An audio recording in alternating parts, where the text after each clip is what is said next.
15 Every crackpot. Spade and Detective Sergeant Paulhouse ate pickled pig's feet at one of Big John's tables at the State's Hofbrau. Paulhouse, balancing pale bright jelly on a fork halfway between plate and mouth, said, "Hey, listen, Sam. Forget about the other night. He was dead wrong, but you know anybody's liable to lose their head if you ride them that away." Spade looked thoughtfully at the police detective. "Was that what you wanted to see me about?" he asked. Paulhouse nodded, put the forkful of jelly into his mouth, swallowed it, and qualified his nod, "Mostly. Dundee sent you." Paulhouse made a disgusted mouth. "You know he didn't. He's as bullheaded as you are." Spade smiled and shook his head. "No, he's not, Tom," he said. "He just thinks he is." Tom scowled and chopped at his pig's foot with a knife.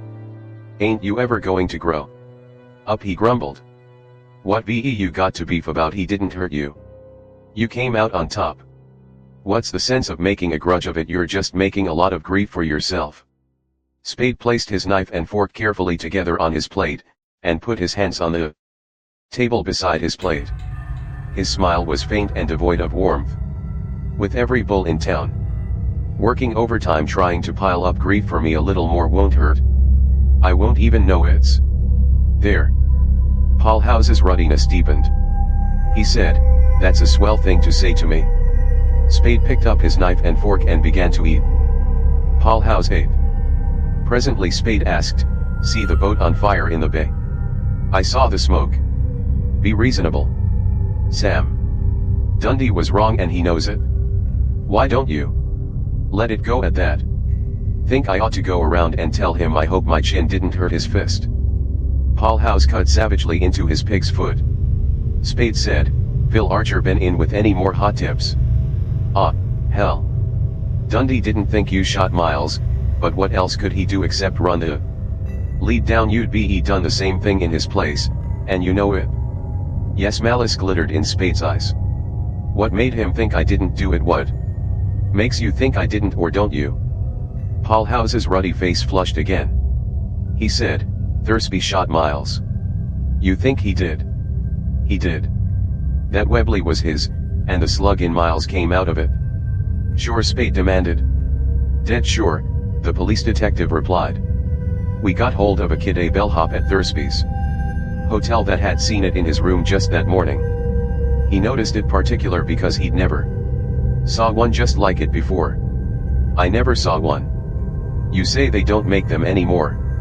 "It ain't likely there'd be another around, and anyway if that wasn't Thursby's, what happened to his? And that's the gun the slug in Miles come out of." He started to put a piece of bread into his mouth, withdrew it, and asked, "You say you've seen them before, where was that at?" He put the bread into his mouth. "In England before the war." "Sure, there you are." Spade nodded and said, "Then that leaves Thursby the only one I killed." Paulhouse squirmed in his chair and his face was red and shiny. "Christ's sake, ain't you never going to forget that?" he complained earnestly. "That's out. You know it as well as I do. You'd think you wasn't a dick yourself the way you bellyache over things." "I suppose you don't never pull the same stuff on anybody that we pulled on you." "You mean that you tried to pull on me?" "Tom just tried." Paulhouse swore under his breath and attacked the remainder of his pig's foot. Spade said, "All right. You know it's out and I know it's out. What does Dundee know?" "He knows it's out." "What woke him up?" "Ah, Sam, he never really thought you'd." Spade's smile checked Paulhouse. He left the sentence incomplete and said, "We dug up a record on Thursby." "Yes, who was he?" Paulhouse's shrewd small brown eyes studied Spade's face. Spade exclaimed irritably, "I wish to God I knew half as much about this business as you smart guys think I do." "I wish we all did," Paulhouse grumbled. "Well, he was a St. Louis gunman, the first we hear of him. He was picked up a lot of times back there for this and that, but he belonged to the Egan mob, so nothing much was ever done about any of it. I don't know how come he left that shelter, but they got him once in New York for knocking over a row of Stuss games. His twist turned him up and he was in a year before Fallon got him sprung. A couple of years later he did a short Hitchin Juliet for pistol whipping, another twist that had given him the needle, but after that he took up with Dixie Monahan and didn't have any trouble getting out whenever he happened to get in. That was when Dixie was almost as big a shot as Nick the Greek in Chicago gambling. This Thursby was Dixie's bodyguard, and he took the run out with him when Dixie got in wrong with the rest of the boys over some debts he couldn't or wouldn't pay off. That was a couple of years back, about the time the Newport Beach Boating Club was shut up. I don't know if Dixie had any part in that. Anyways, this is the first time him or Thursby's been seen since. Dixie's been seen? Spade asked. Paul House shook his head. No. His small eyes became sharp, prying. Not unless you've seen him or know somebody's seen him. Spade lounged back in his chair and began to make a cigarette. I haven't, he said mildly. This is all new stuff to me. I guess it is, Paul House snorted. Spade grinned at him and asked, where'd you pick up all this news about Thursby? Some of it's on the records. The rest, well, we got it here and there. From Cairo, for instance. Now Spade's eyes held the prying gleam. Paul House put down his coffee cup and shook his head. Not a word of it. You poisoned that guy for us. Spade laughed. You mean a couple of high-class sleuths like you and Dundee worked on that lily of the valley all night and couldn't crack him? What do you mean all night? Paul House protested. We worked on him for less than a couple of hours. We saw we wasn't getting nowhere, and let him go. Spade laughed again and looked at his watch. He caught John's eye and asked for the check. I've got a date with the DA this afternoon, he told Paul House while they waited for his change. He sent for you? Yes. Paul House pushed his chair back and stood up, a barrel-bellied tall man, solid and phlegmatic. You won't be doing me any favor, he said, by telling him I've talked to you like this. A lathy youth with salient ears ushered Spade into the district attorney's office. Spade went in smiling easily, saying easily, hello, Brian. District Attorney Brian stood up and held his hand out across his desk. He was a blond man of medium stature, perhaps 45 years DD, with aggressive blue eyes behind black ribboned nose glasses, the over-large mouth of an orator, and a wide dimpled chin. When he said, how do you do, Spade, his voice was resonant with latent power. They shook hands and sat down. The district attorney put his finger on one of the pearl buttons in a battery of 4 on his desk, said to the lathy youth who opened the door again, ask Mr. Thomas and Healy to come in, and then, rocking back in his chair, addressed Spade pleasantly, you and the police haven't been hitting it off so well, have you? Spade made a negligent gesture with the fingers of his right hand. Nothing serious, he said lightly. Dundee gets too enthusiastic. The door opened to admit 2 men. The one to whom Spade said, hello, Thomas, was a sunburned, stocky man of 30 in clothing and hair of a kindred unruliness. He clapped Spade on the shoulder with a freckled hand, asked, how's tricks, and sat down beside him. The second man was younger and colorless. He took a seat a little apart from the others and balanced a stenographer's notebook on his knee, holding a green pencil over it. Spade glanced his way, chuckled, and asked Brian, anything I say will be used against me? The district attorney smiled. That always holds good. He took his glasses off, looked at them, and set them on his nose again. He looked through them at Spade and asked, who killed Thursby? Spade said, I don't know. Brian rubbed his black eyeglass ribbon between thumb and fingers and said knowingly, perhaps you don't, but you certainly could make an excellent guess. Maybe, but I wouldn't. The district attorney raised his eyebrows. I wouldn't, Spade repeated. He was serene. My guess might be excellent, or it might be crummy, but Mrs. Spade didn't raise any children dippy enough to make guesses in front of a district attorney, an assistant district attorney, and a stenographer. Why shouldn't you, if you've nothing to conceal? Everybody, Spade responded mildly, has something to conceal. And you have. My guesses, for one thing. The district attorney looked down at his desk and then up at Spade. He settled his glasses more firmly on his nose. He said, "If you'd prefer not having the stenographer here, we can dismiss him.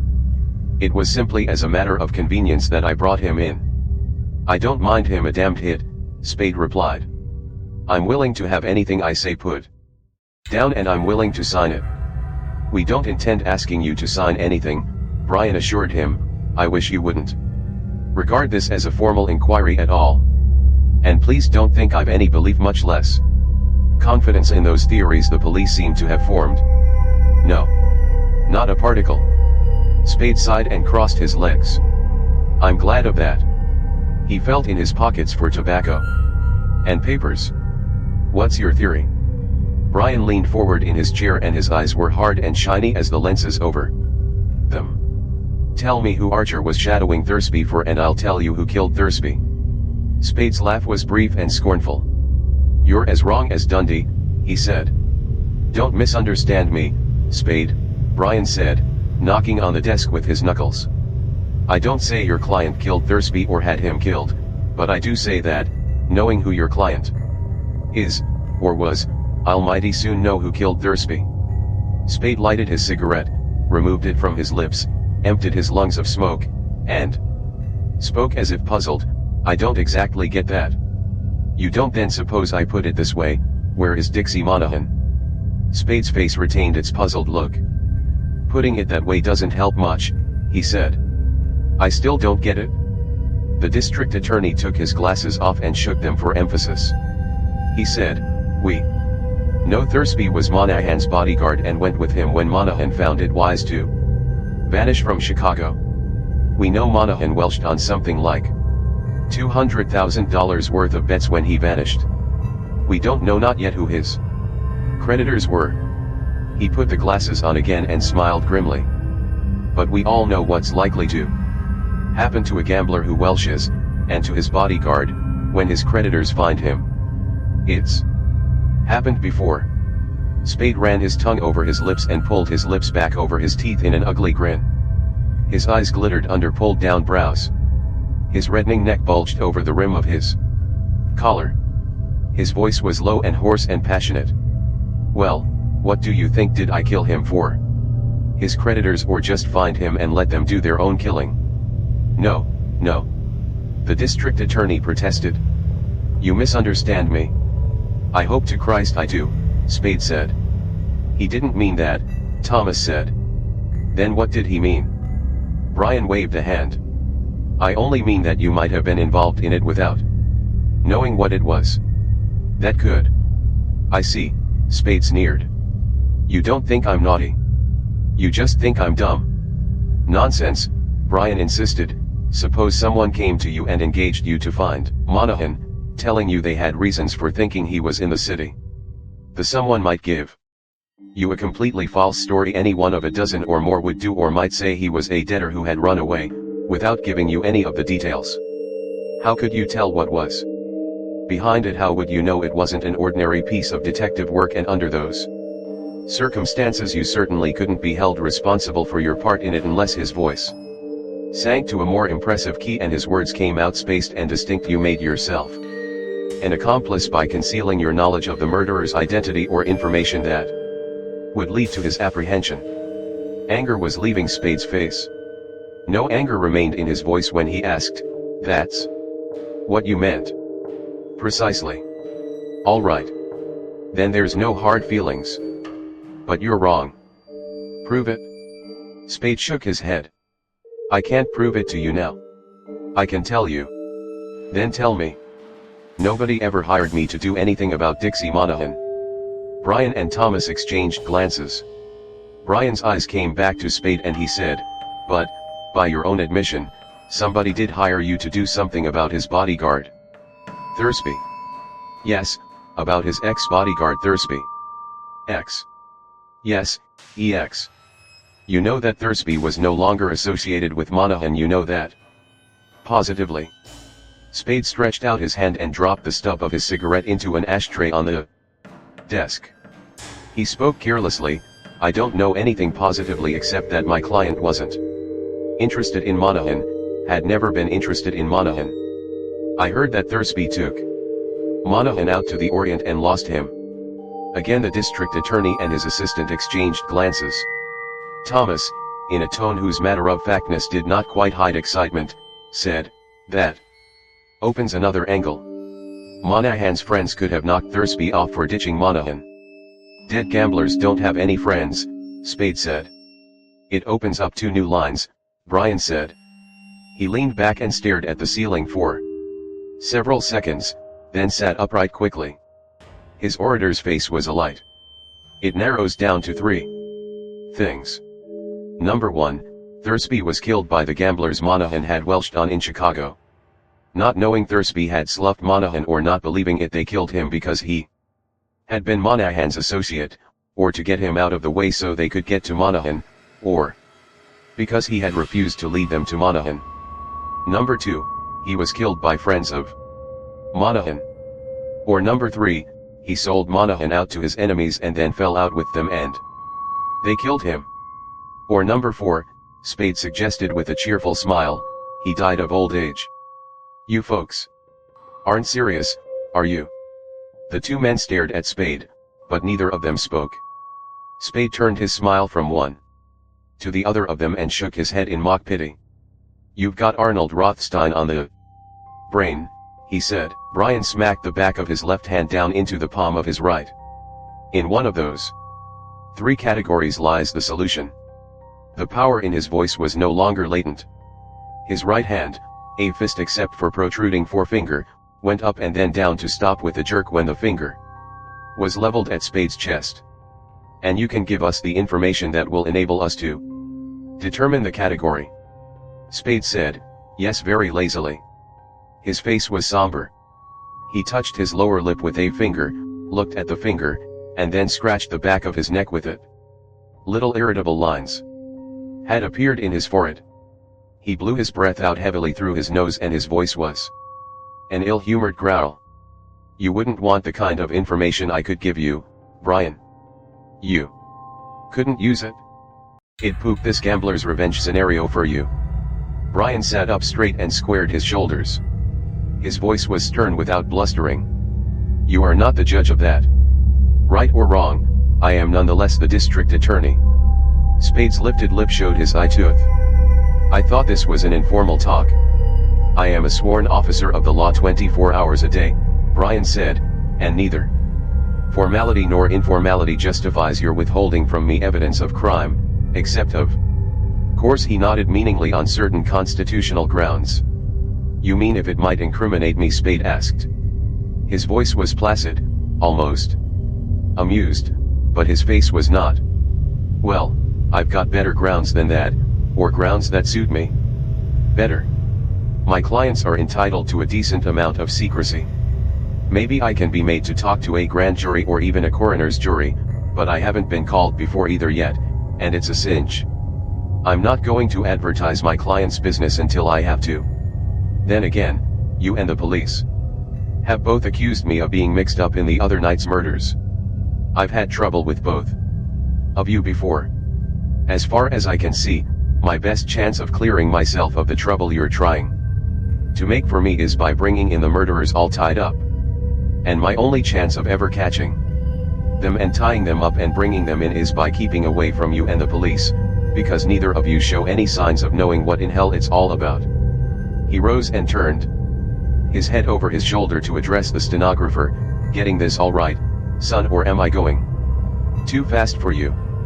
The stenographer looked at him with startled eyes and replied, "No, sir, I'm getting it all right."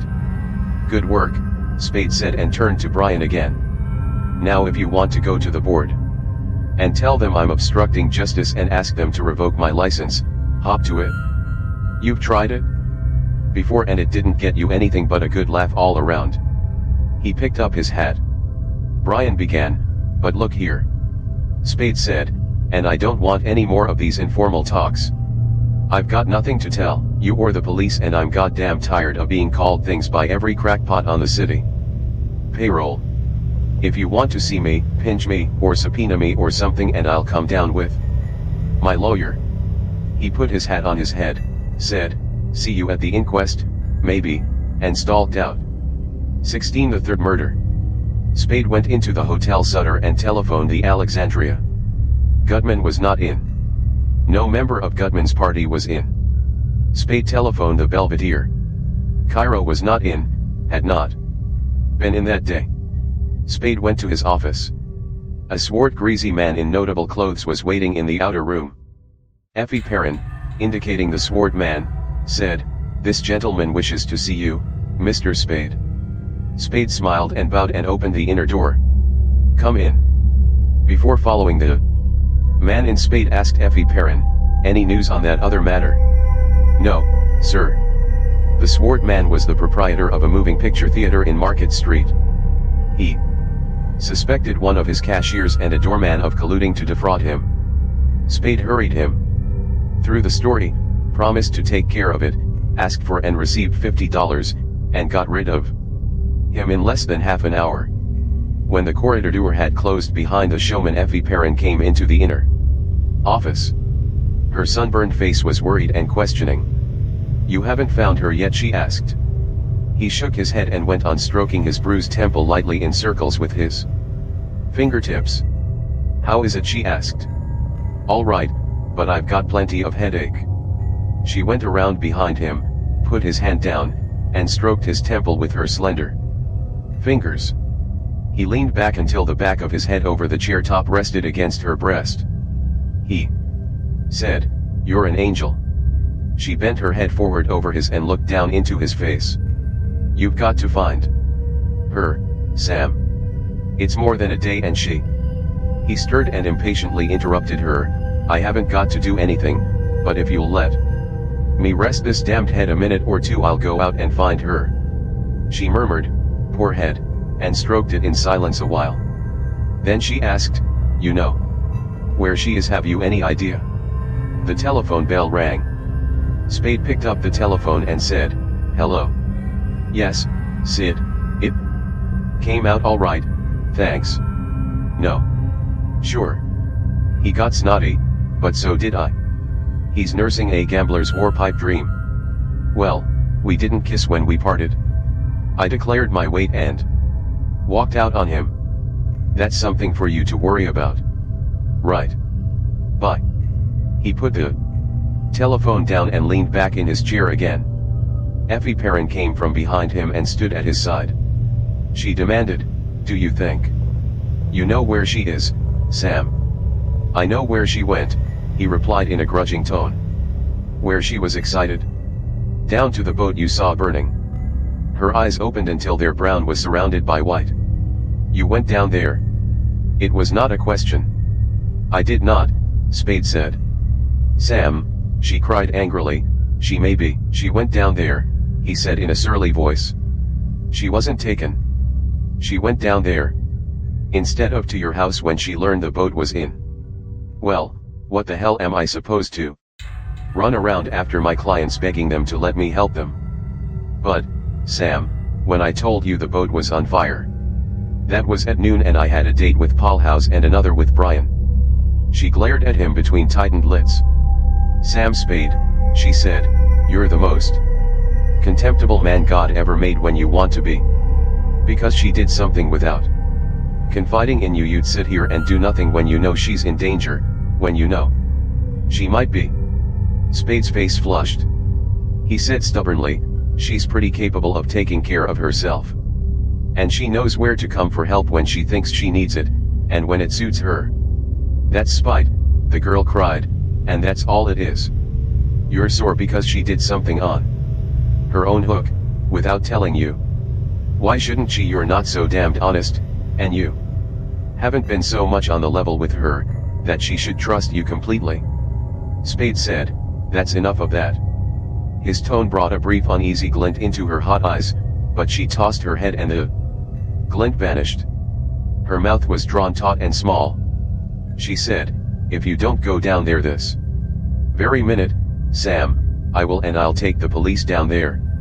Her voice trembled, broke, and was thin and wailing. "Oh, Sam, go." He stood up cursing her. Then he said, "Christ. It'll be easier on my head than sitting here listening to you squawk." He looked at his watch. You might as well lock up and go home. She said, I won't. I'm going to wait right here till you come back. He said, do as you damned please, put his hat on, flinched, took it off, and went out, carrying it in his hand. An hour and a half later, at 20 minutes past 5, Spade returned. He was cheerful. He came in asking, what makes you so hard to get along with, sweetheart? Me? Yes, you. He put a finger on the tip of Effie Perrin's nose and flattened it. He put his hands under her elbows, lifted her straight up, and kissed her chin. He set her down on the floor again and asked, anything doing while I was gone? Luke, what's his name at the Belvedere, called up to tell you Cairo has returned. That was about half an hour ago. Spade snapped his mouth shut, turned with a long step, and started for the door. Did you find her? The girl called. Tell you about it when I'm back, he replied without pausing and hurried out.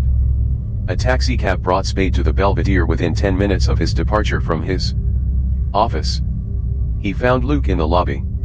The hotel detective came grinning and shaking his head to meet Spade. 15 minutes late, he said. Your bird has fluttered. Spade cursed his luck. Checked out gone bag and baggage, Luke said. He took a battered memorandum book from a vest pocket, licked his thumb, thumbed pages, and held the book out open to Spade. There's the number of the taxi that hauled him. I got that much for you. Thanks. Spade copied the number on the back of an envelope. Any forwarding address? No. He just come in carrying a big suitcase and went upstairs and packed and come down with his stuff and paid his bill and got a taxi and went without anybody being able to hear what he told the driver. How about his trunk? Luke's lower lip sagged. By God, he said, I forgot that. Come on. They went up to Cairo's room. The trunk was there. It was closed, but not locked. They raised the lid. The trunk was empty. Luke said, what do you know about that?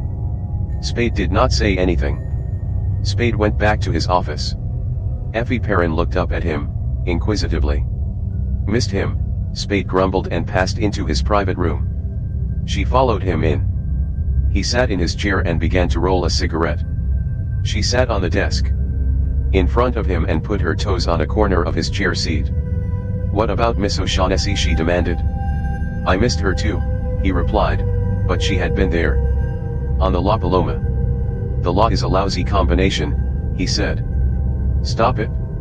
Be nice, Sam. Tell me.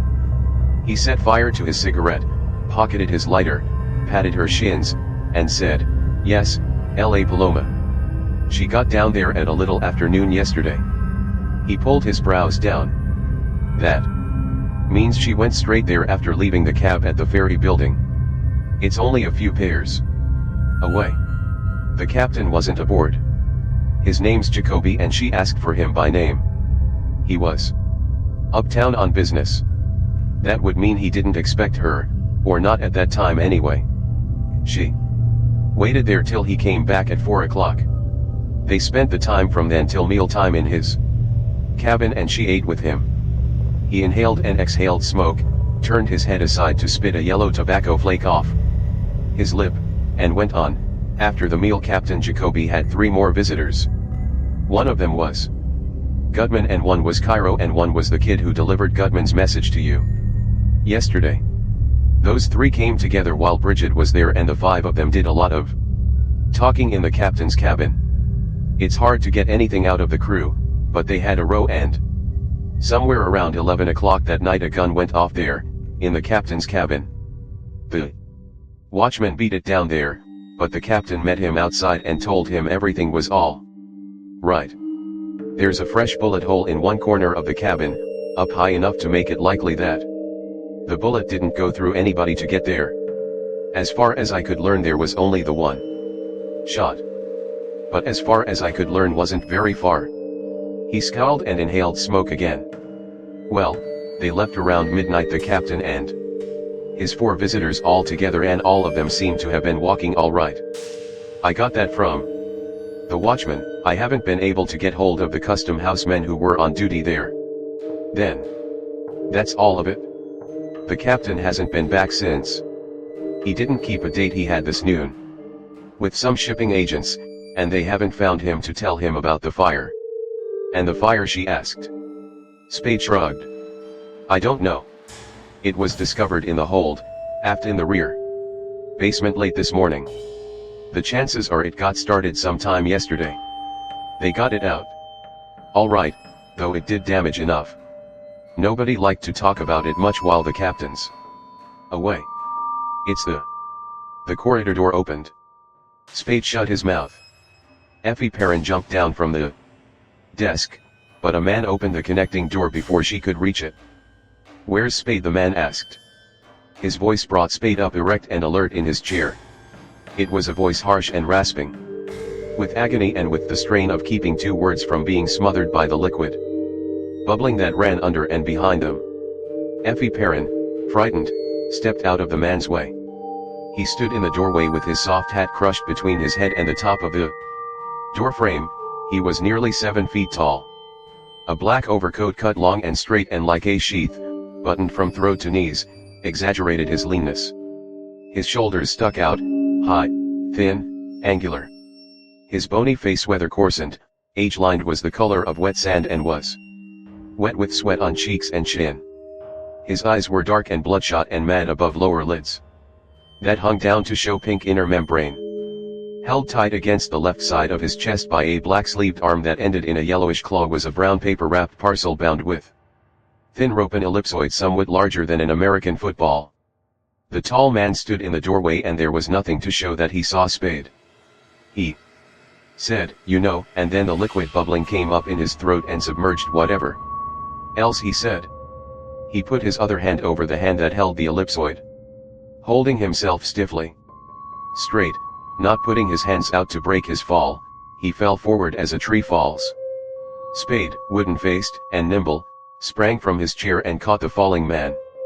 When Spade caught him, the man's mouth opened and a little blood spurted out, and the brown-wrapped parcel dropped from the man's hands and rolled across the floor until a foot of the desk stopped it. Then the man's knees bent and he bent at the waist and his thin body became limber inside the sheath-like overcoat, sagging in Spade's arms so that Spade could not hold it up from the floor. Spade lowered the man carefully until he lay on the floor on his left side. The man's eyes, dark and bloodshot, but not now mad, were wide open and still. His mouth was open as when blood had spurted from it, but no more blood came from it, and all his long body was as still as the floor it lay on. Spade said, "Lock the door," while Effie Perrin, her teeth chattering, fumbled with the corridor door's lock. Spade knelt beside the thin man, turned him over on his back, and ran a hand down inside his overcoat. When he withdrew the hand, presently it came out smeared with blood. The sight of his bloody hand brought not the least nor briefest of changes to Spade's face. Holding that hand up where it would touch nothing, he took his lighter out of his pocket with his other hand. He snapped on the flame and held the flame close to first one and then the other of the thin man's eyes. The eyes' lids, balls, irises, and pupils remained frozen, immobile. Spade extinguished the flame and returned the lighter to his pocket. He moved on his knees around to the dead man's side and, using his one clean hand, unbuttoned and opened the tubular overcoat. The inside of the overcoat was wet with blood and the double-breasted blue jacket beneath it was sodden, the jacket's lapels, where they crossed over the man's chest, and both sides of his coat immediately below that point, were pierced by soggy ragged holes. Spade rose and went to the washbowl in the outer office. Effie Perrin, wan and trembling and holding herself upright by means of a hand on the corridor door's knob and her back against its glass, whispered, "Eyes as he yes. Shot through the chest, maybe half a dozen times." Spade began to wash his hands. "Ought hunty we," she began, but he cut her short. "It's too late for a doctor now and I've got to think before we do anything." He finished washing his hands and began to rinse the bowl. He couldn't have come far with those in him. If he, why in hell couldn't he have stood up long enough to say something? He frowned at the girl, rinsed his hands again, and picked up a towel. "Pull yourself together. For Christ's sake, don't get sick on me now." He threw the towel down and ran fingers through his hair. "We'll have a look at that bundle." He went into the inner office again, stepped over the dead man's legs, and picked up the brown paper wrapped parcel. When he felt its weight, his eyes glowed. He put it on his desk, turning it over so that the knotted part of the rope was uppermost. The knot was hard and tight. He took out his pocket knife and cut the rope. The girl had left the door and, edging around the dead man with her face turned away, had come to Spade's side. As she stood there, hands on a corner of the desk, watching him pull the rope loose and push aside brown paper, excitement began to supplant nausea in her face. "Do you think it is?" she whispered. "We'll soon know," Spade said, his big fingers busy with the inner husk of coarse gray paper, 3 sheets thick, that the brown paper's removal had revealed. His face was hard and dull. His eyes were shining. When he had put the gray paper out of the way, he had an egg-shaped mass of pale excelsior, wadded tight. His fingers tore the wad apart, and then he had the foot-high figure of a bird, black as coal and shiny where its polish was not dulled by wood dust and fragments of excelsior. Spade laughed. He put a hand down on the bird. His widespread fingers had ownership in their curving. He put his other arm around Effie Perrin and crushed her body against his. "We've got the damned thing, Angel," he said. "Ouch," she said, "you're hurting me." He took his arm away from her, picked the black bird up in both hands, and shook it to dislodge clinging excelsior. Then he stepped back, holding it up in front of him, and blew dust off it, regarding it triumphantly. Effie Perrin made a horrified face and screamed, pointing at his feet. He looked down at his feet. His last backward step had brought his left heel into contact with the dead man's hand, pinching a 1/4 inch of flesh at a side of the palm between heel and floor. Spade jerked his foot away from the hand. The telephone bell rang. He nodded at the girl. She turned to the desk and put the receiver to her ear.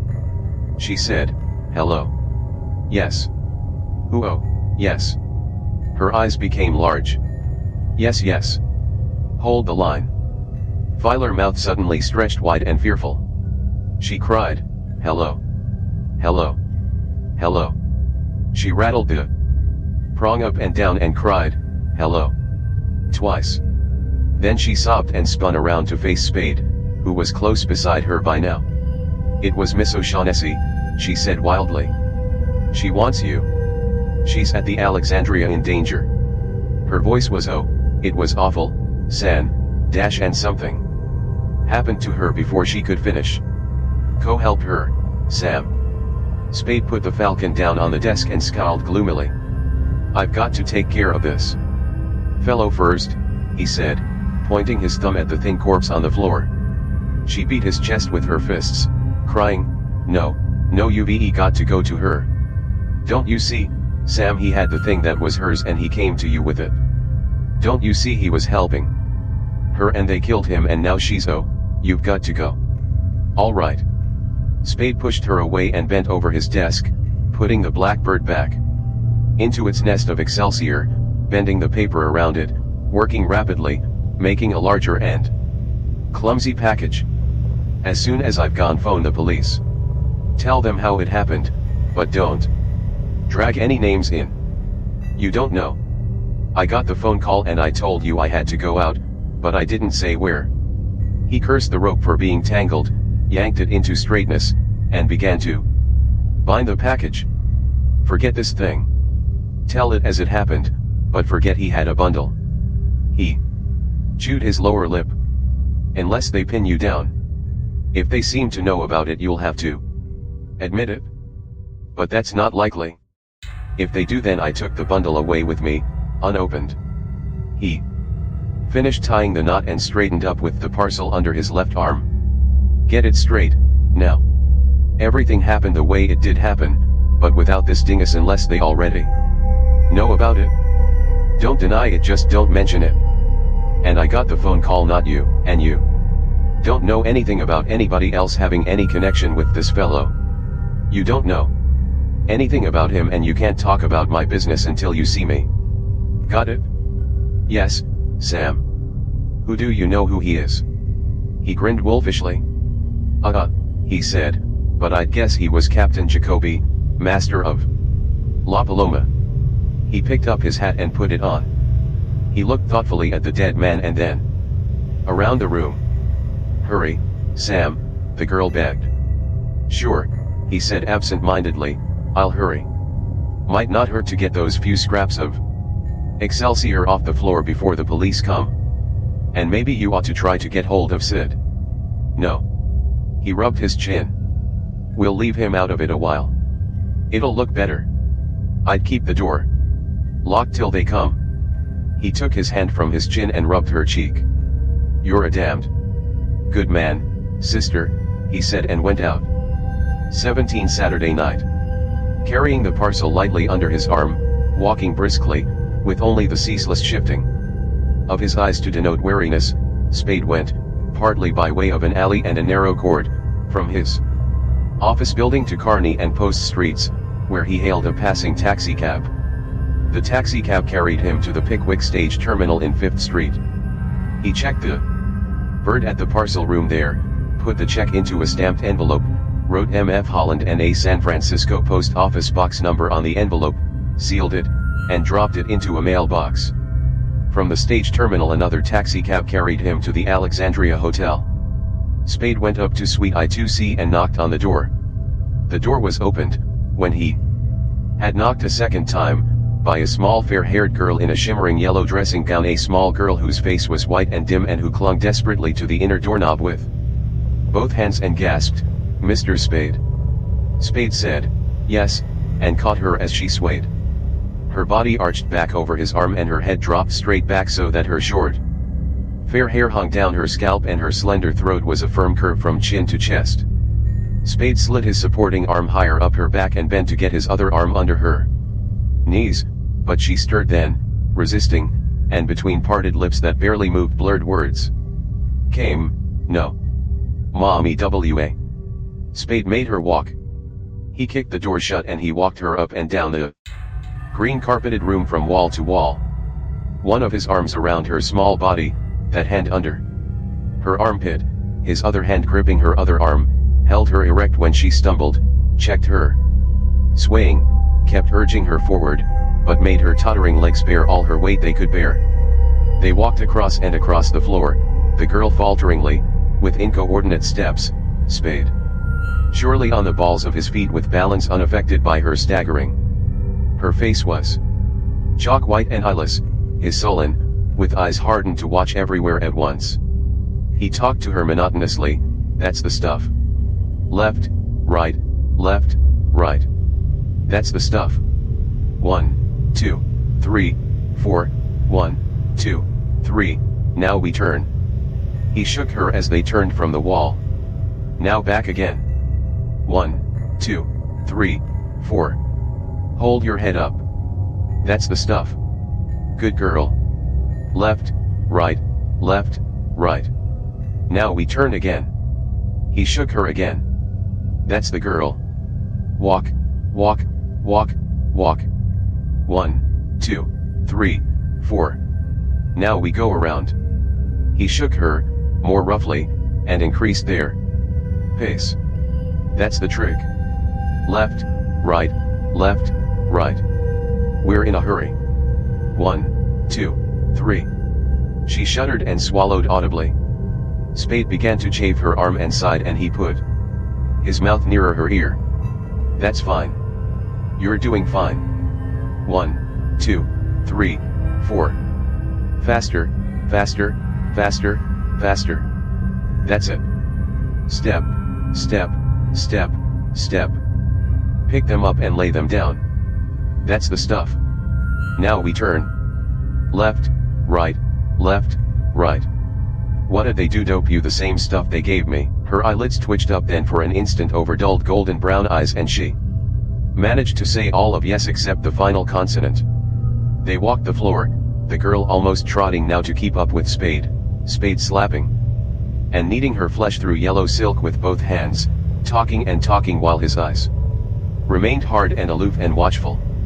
Left, right, left, right, left, right, turn. That's the girl. 1, 2, 3, 4, 1, 2, 3, 4. Keep the chin up. That's the stuff. 1, 2. Her lids lifted again a bare fraction of an inch, and under them her eyes moved weakly, from side to side. That's fine, he said in a crisp voice, dropping his monotone. Keep them open. Open. Them wide wide. He shook her. She moaned in protest, but her lids went farther up, though her eyes were without inner light. He raised his hand and slapped her cheek half a dozen times in quick succession. She moaned again and tried to break away from him. His arm held her and swept her along beside him from wall to wall. Keep walking, he ordered in a harsh voice, and then, who are you? Her Rhea Gutman was thick but intelligible. The daughter? Yes. Now she was no farther from the final consonant than sh. Where's Bridget? She twisted convulsively around in his arms and caught at one of his hands with both of hers. He pulled his hand away quickly and looked at it. Across its back was a thin red scratch, an inch and a half or more in length. What the hell, he growled and examined her hands. Her left hand was empty. In her right hand, when he forced it open, lay a 3-inch jade-headed steel bouquet pin. What the hell, he growled again and held the pin up in front of her eyes. When she saw the pin she whimpered and opened her dressing gown. She pushed aside the cream-colored pajama coat under it and showed him her body below her left breast, white flesh crisscrossed with thin red lines, dotted with tiny red dots, where the pin had scratched and punctured it. To stay awake. Walk. Till you came. She said you'd come here so long. She swayed. Spade tightened his arm around her and said, walk. She fought against his arm, squirming around to face him again. No, tell you. Sleep. Save her. Bridget, he demanded. Yes. Took her. Burlingame. 26 Anja. Hurry. Too late. Her head fell over on her shoulder. Spade pushed her head up roughly. Who took her there? Your father? Yes. Wilmer. Cairo. She writhed and her eyelids twitched but did not open. Kill her. Her head fell over again, and again he pushed it up. Who shot Jacoby? She did not seem to hear the question. She tried pitifully to hold her head up, to open her eyes. She mumbled, go. He shook her brutally. Stay awake till the doctor comes. Fear opened her eyes and pushed for a moment the cloudiness from her face. No, no. She cried thickly, Father. Kill me. Swear you won't. He'd know. I did. For her. Promise, won't. Sleep. All right. Morning. He shook her again. You're sure you can sleep the stuff off all right? Yeah. Her head fell down again. Where's your bed? She tried to raise a hand, but the effort had become too much for her before the hand pointed at anything except the carpet. With the sigh of a tired child she let her whole body relax and crumple. Spade caught her up in his arms, scooped her up as she sank and, holding her easily against his chest, went to the nearest of the 3 doors. He turned the knob far enough to release the catch, pushed the door open with his foot, and went into a passageway that ran past an open bathroom door to a bedroom. He looked into the bathroom, saw it was empty, and carried the girl into the bedroom. Nobody was there. The clothing that was inside and things on the chiffonier said it was a man's room. Spade carried the girl back to the green carpeted room and tried the opposite door. Through it he passed into another passageway, past another empty bathroom, and into a bedroom that was feminine in its accessories.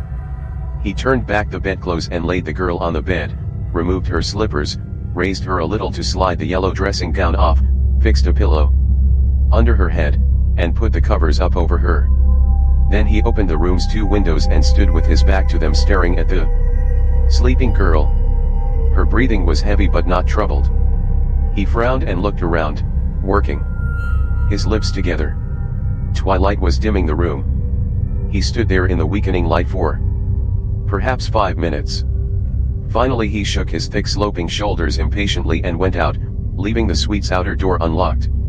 Spade went to the Pacific Telephone and Telegraph Company's station in Powell Street and called Davenport 2020. Emergency hospital, please. Hello, there's a girl in suite 12. C at the Alexandria Hotel who has been drugged. Yes, you'd better send somebody to take a look at her. This is Mr. Hooper of the Alexandria. He put the receiver on its prong and left. He called another number and said, "Hello, Frank. This is Sam Spade. Can you let me have a car with a driver who'll keep his mouth shut to go down the peninsula right away? Just a couple of hours." "Right.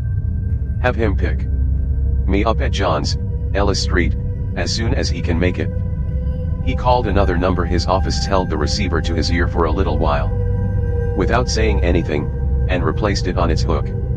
He went to John's Grill, asked the waiter to hurry his order of chops, baked potato, and sliced tomatoes, ate hurriedly, and was smoking a cigarette with his coffee when a thick-set, youngish man with a plaid cap set askew above pale eyes and a tough cheery face came into the grill and to his table. "All set, Mr. Spade. She's full of gas and rearing to go." "Swell." Spade emptied his cup and went out with the thick-set man. "Know where Anjo Avenue, or Road, or Boulevard, is in Burlingame?" "Nope, Hud, if she's there we can find her." "Let's do that," Spade said as he sat beside the chauffeur in the dark Cadillac sedan. 26 is the number we want, and the sooner the better, but we don't want to pull up at the front door." "Correct." They rode half a dozen blocks in silence. The chauffeur said, "Your partner got knocked off, didn't he, Mr. Spade?" "Uh-huh." The chauffeur clucked. "She's a tough racket. You can have it for mine." "Well, hack drivers don't lie forever." "Maybe that's right," the thick-set man conceded, "but, just the same, it'll always be a surprise to me if I don't." Spade stared ahead at nothing and thereafter, until the chauffeur tired of making conversation, replied with uninterested yes and no's. At a drugstore in Burlingame the chauffeur learned how to reach Anjo Avenue. 10 minutes later he stopped the sedan near a dark corner, turned off the lights, and waved his hand at the block ahead. "There she is," he said. "She ought to be on the other side, maybe the third or fourth house." Spade said, "Right," and got out of the car. "Keep the engine going. We may have to lease in a hurry." He crossed the street and went up the other side. Far ahead a lone street light burned. Warmer lights dotted the night on either side where houses were spaced half a dozen to a block. A high thin moon was cold and feeble as the distant street light. A radio droned through the open windows of a house on the other side of the street. In front of the second house from the corner Spade halted. On one of the gateposts that were massive out of all proportion to the fence flanking them a 2 and a 6 of pale metal caught what light there was. A square white card was nailed over them. Putting his face close to the card, Spade could see that it was a for sale or rent sign. There was no gate between the posts. Spade went up the cement walk to the house. He stood still on the walk at the foot of the porch steps for a long moment. No sound came from the house. The house was dark except for another pale square card nailed on its door. Spade went up to the door and listened. He could hear nothing. He tried to look through the glass of the door. There was no curtain to keep his gaze out, but inner darkness. He tiptoed to a window and then to another. They, like the door, were uncurtained except by inner darkness. He tried both windows. They were locked. He tried the door. It was locked. He left the porch and, stepping carefully over dark unfamiliar ground, walked through weeds around the house. The side windows were too high to be reached from the ground. The back door and the one back window he could reach were locked. Spade went back to the gatepost and, cupping the flame between his hands, held his lighter up to the for sale or rent sign. It bore the printed name and address of a San Mateo real estate dealer and a line penciled in blue, Key at 31. Spade returned to the sedan and asked the chauffeur, "Got a flashlight?" "Sure." He gave it to Spade. "Can I give you a hand at anything?" "Maybe." Spade got into the sedan. "We'll ride up to number 31. You can use your lights." Number 31 was a square gray house across the street from, but a little farther up than, 26. Lights glowed in its downstairs windows. Spade went up on the porch and rang the bell. A dark-haired girl of 14 or 15 opened the door. Spade, bowing and smiling, said, "I'd like to get the key to number 26. "I'll call Papa," she said, and went back into the house calling, "Papa." A plump red-faced man, bald-headed and heavily mustached, appeared, carrying a newspaper. Spade said, "I'd like to get the key to 26. The plump man looked doubtful. He said, "The juice is not on. You couldn't see anything?" Spade patted his pocket. "I've a flashlight." The plump man looked more doubtful. He cleared his throat uneasily and crumpled the newspaper in his hand. Spade showed him one of his business cards, put it back in his pocket, and said in a low voice, "We got a tip that there might be something hidden there." The plump man's face and voice were eager. "Wait a minute," he said. "I'll go over with you." A moment later he came back carrying a brass key attached to a black and red tag. Spade beckoned to the chauffeur as they passed the car and the chauffeur joined them. "Anybody been looking at the house lately?" Spade asked. "Not that I know of," the plump man replied. "Nobody's been to me for the key in a couple of months." The plump man marched ahead with the key until they had gone up on the porch. Then he thrust the key into Spade's hand, mumbled, "Here you are," and stepped aside. Spade unlocked the door and pushed it open. There was silence and darkness. Holding the flashlight dark in his left hand, Spade entered. The chauffeur came close behind him and then, at a little distance, the plump man followed them. They searched the house from bottom to top, cautiously at first, then, finding nothing, boldly. The house was empty unmistakably and there was nothing to indicate that it had been visited in weeks. Saying, "Thanks, that's all," Spade left the sedan in front of the Alexandria.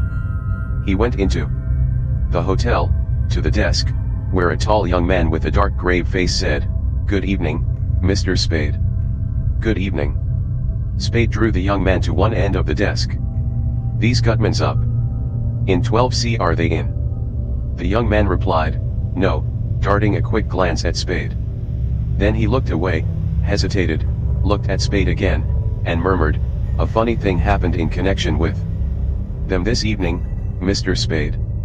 Somebody called the emergency hospital and told them there was a sick girl up there. And there wasn't." "Oh, no, there was nobody up there. They went out earlier in the evening." Spade said, "Well, these practical jokers have to have their fun. Thanks." He went to a telephone booth, called a number, and said, "Hello. Mrs. Perrin, is Effie there?" "Yes, please." "Thanks." "Hello, Angel. What's the good word?" "Fine, fine." "Hold it. I'll be out in 20 minutes. "Right." Half an hour later Spade rang the doorbell of a 2-story brick building in 9th Avenue. Effie Perrin opened the door. Her boyish face was tired and smiling. "Hello, boss," she said. "Enter." She said in a low voice, "If Ma says anything to you, Sam, be nice to her. She's all up in the air." Spade grinned reassuringly and patted her shoulder. She put her hands on his arm. "Miss O'Shaughnessy?" "No," he growled. "I ran into a plant." "Are you sure it was her voice?" "Yes." He made an unpleasant face. "Well, it was hooey." She took him into a bright living room, sighed, and slumped down on one end of a Chesterfield, smiling cheerfully up at him through her weariness. He sat beside her and asked, "Everything went OK?" "Nothing said about the bundle." "Nothing. I told them what you told me to tell them, and they seemed to take it for granted that the phone call had something to do with it, and that you were out running it down." "Dundee there?" "No. Hoff and Ogar and some others I didn't know. I talked to the captain too." They took you down to the hall? Oh, yes, and they asked me loads of questions, but it was all routine. Spade rubbed his palms together. Swell, he said, and then frowned, though I guess they'll think up plenty to put to me when we meet.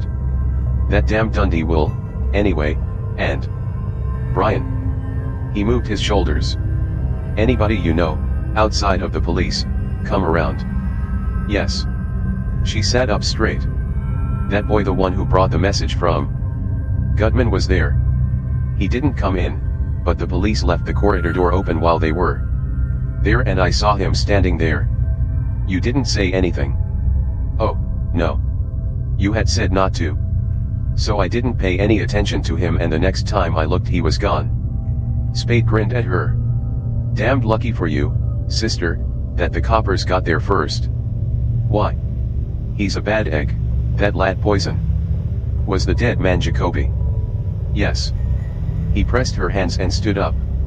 I'm going to run along. You'd better hit the hay. You're all in. She rose. Sam, what is? He stopped her words with his hand on her mouth. Save it till Monday, he said. I want to sneak out before your mother catches me and gives me hell for dragging her lamb through gutters. Midnight was a few minutes away when Spade reached his home. He put his key into the street door's lock. Heels clicked rapidly on the sidewalk behind him. He let go the key and wheeled. Bridget O'Shaughnessy ran up the steps to him. She put her arms around him and hung on him, panting, "Oh, I thought you'd never come." Her face was haggard, distraught, shaken by the tremors that shook her from head to foot. With the hand not supporting her, he felt for the key again, opened the door, and half lifted her inside. "You've been waiting?" he asked. "Yes." Panting spaced her words. In a doorway up the street. "Can you make it all right?" he asked. "Or shall I carry you?" She shook her head against his shoulder.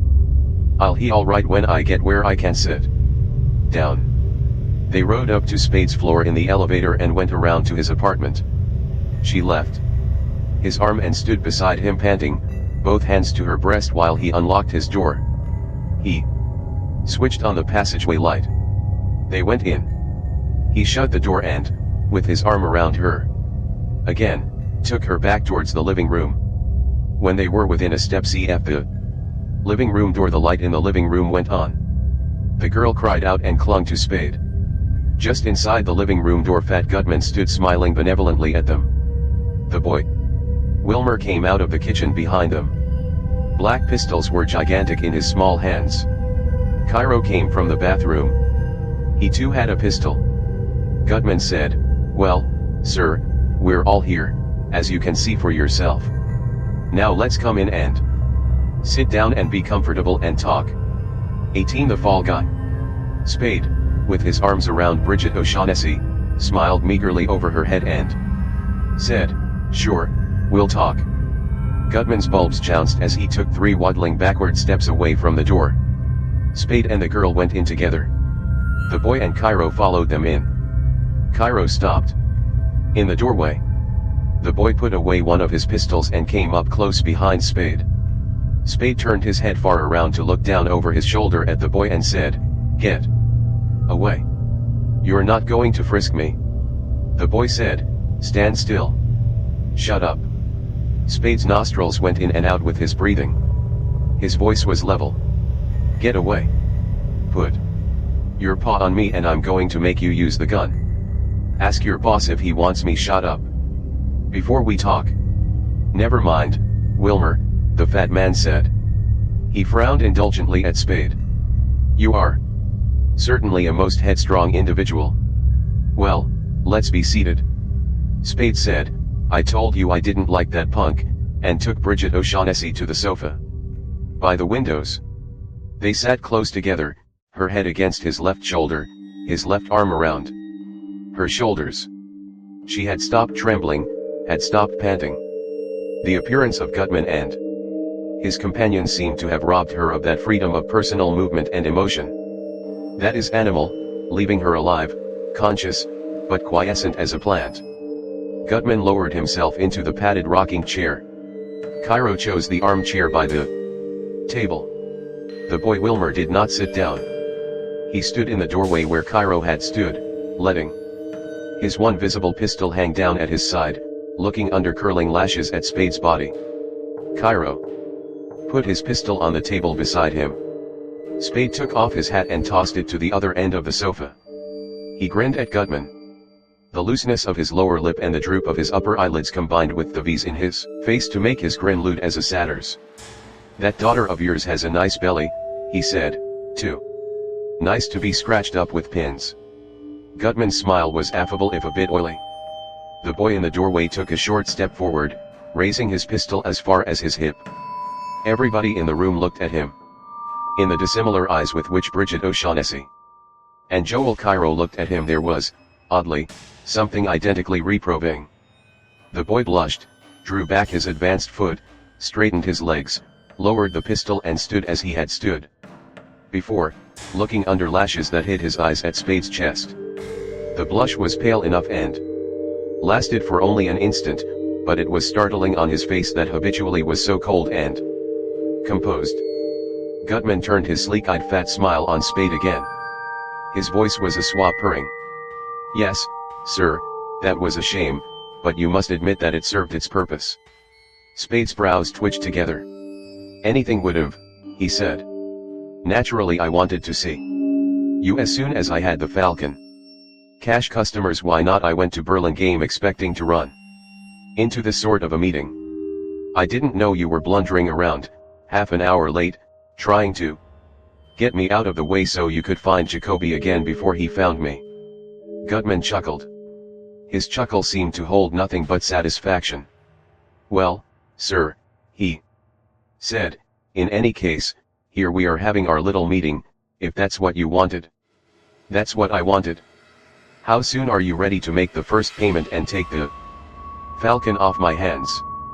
Bridget O'Shaughnessy sat up straight and looked at Spade with surprised blue eyes. He patted her shoulder inattentively. His eyes were steady on Gutman's. Gutman's twinkled merrily between sheltering fat puffs. He said, "Well, sir, as to that," and put a hand inside the breast of his coat. Cairo, hands on thighs, leaned forward in his chair, breathing between parted soft lips. His dark eyes had the surface shine of lacquer. They shifted their focus warily from Spade's face to Gutman's, from Gutman's to Spade's. Gutman repeated, "Well, sir, as to that," and took a white envelope from his pocket. 10. Eyes the boy's now only half obscured by his lashes looked at the envelope. Turning the envelope over in his swollen hands, Gutman studied for a moment its blank white front and then its back, unsealed, with the flap tucked in. He raised his head, smiled amiably, and scaled the envelope at Spade's lap. The envelope, though not bulky, was heavy enough to fly true. It struck the lower part of Spade's chest and dropped down on his thighs. He picked it up deliberately and opened it. Deliberately, using both hands, having taken his left arm from around the girl. The contents of the envelope were $1,000 bills, smooth and stiff and new. Spade took them out and counted them. There were 10 of them. Spade looked up smiling. He said mildly, "We were talking about more money than this." "Yes, sir, we were," Gutman agreed, "but we were talking then. This is actual money, genuine coin of the realm, sir. With $1 of this you can buy more than with $10 of talk." Silent laughter shook his bulbs. When their commotion stopped he said more seriously, "Yet not altogether seriously, there are more of us to be taken care of, Nosy." He moved his twinkling eyes and his fat head to indicate Cairo. "And well, sir, in short the situation has changed." While Gutman talked, Spade had tapped the edges of the 10 bills into alignment and had returned them to their envelope, tucking the flap in over them. Now, with forearms on knees, he sat hunched forward, dangling the envelope from a corner held lightly by finger and thumb down between his legs. His reply to the fat man was careless, "Sure. You're together now, but I've got the Falcon." Joel Cairo spoke. ugly hands grasping the arms of his chair, he leaned forward and said, primly in his high-pitched thin voice, I shouldn't think it would be necessary to remind you, Mr. Spade, that though you may have the Falcon yet we certainly have you. Spade grinned. I'm trying to not let that worry me, he said. He sat up straight, put the envelope aside on the sofa and addressed Gutman, we'll come back to the money later. There's another thing that's got to be taken care of first. We've got to have a fall guy. The fat man frowned without comprehension, but before he could speak Spade was explaining, the police have got to have a victim, somebody they can stick for those 3 murders. We. Cairo, speaking in a brittle excited voice, interrupted Spade. Only 2 murders, Mr. Spade. Thursby undoubtedly killed your partner. All right, 2, Spade growled. What difference does that make? The point is we've got to feed the police some. Now Gutman broke in, smiling confidently, talking with good-natured assurance, well, sir, from what we've seen and heard of you I don't think we'll have to bother ourselves about that.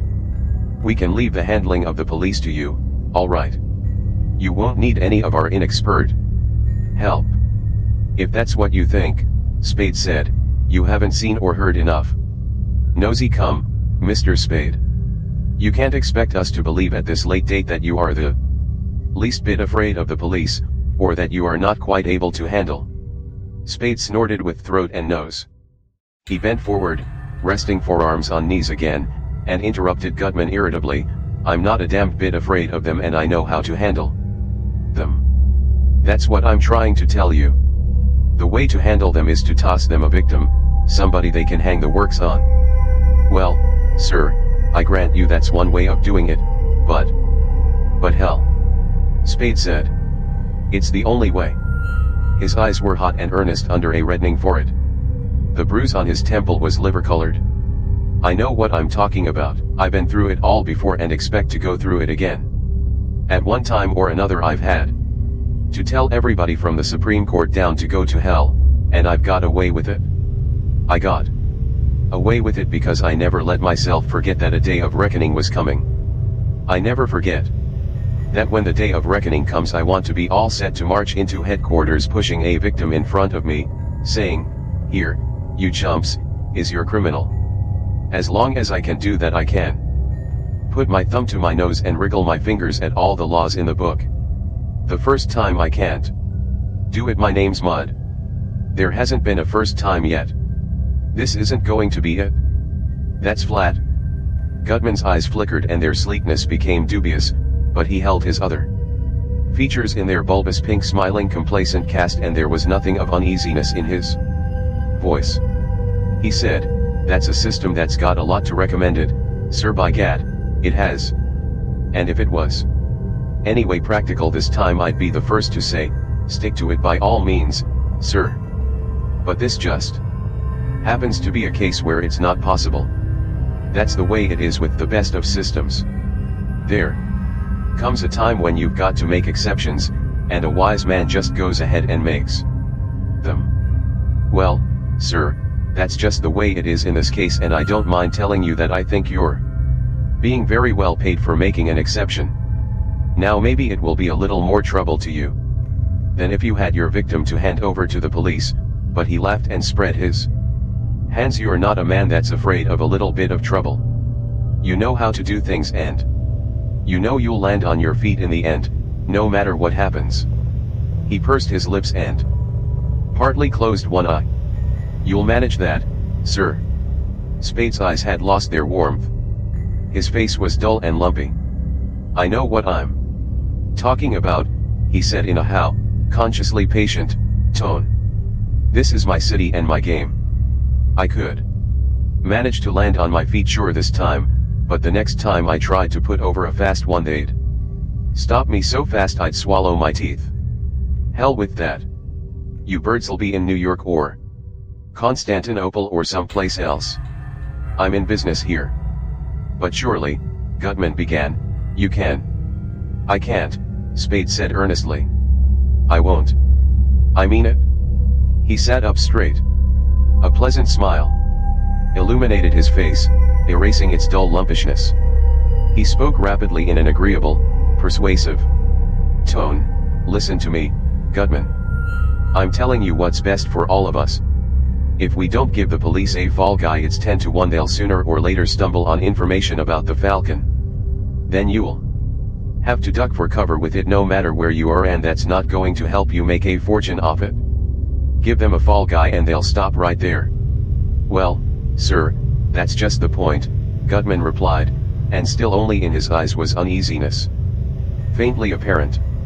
Will they stop right there, or won't the fall guy be a fresh clue that as likely as not will lead them to information about the Falcon? And, on the other hand, wouldn't you say they were stopped right now, and that the best thing for us to do is leave well enough alone?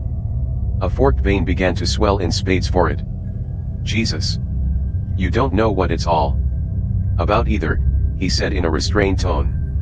They're not asleep, Gutman. They're lying low, waiting. Try to get that.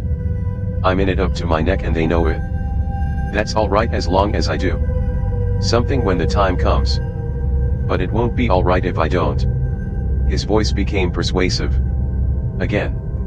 Listen, Gutman, we've absolutely got to give them a victim. There's no way out of it. Let's give them the punk. He nodded pleasantly at the boy in the doorway.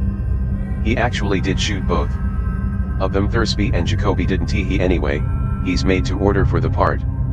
Let's pin the necessary evidence on him and turn him over to them. The boy in the doorway tightened the corners of his mouth in what may have been a minute smile. Spade's proposal seemed to have no other effect on him. Joel Cairo's dark face was open-mouthed, open-eyed, yellowish, and amazed. He breathed through his mouth, his round, effeminate chest rising and falling, while he gaped at Spade. Bridget O'Shaughnessy had moved away from Spade and had twisted herself around on the sofa to stare at him. There was a suggestion of hysterical laughter behind the startled confusion in her face. Gutman remained still and expressionless for a long moment. Then he decided to laugh. He laughed heartily and lengthily, not stopping until his sleek eyes had borrowed merriment from his laughter. When he stopped laughing, he said, "By gad, sir, you're a character, that you are." He took a white handkerchief from his pocket and wiped his eyes. "Yes, sir, there's never any telling what you'll do or say next, except that it's bound to be something astonishing. There's nothing funny about it." Spade did not seem offended by the fat man's laughter, nor in any way impressed. He spoke in the manner of one reasoning with a recalcitrant, but not altogether unreasonable, friend. It's our best bet. With him in their hands, the police will. "But, my dear man," Gutman objected, "can't you see if I even for a moment thought of doing it? But that's ridiculous too. I feel towards Wilmer just exactly as if he were my own son. I really do. But if I even for a moment thought of doing what you propose, what in the world do you think would keep Wilmer from telling the police every last detail about the Falcon and all of us?" Spade grinned with stiff lips.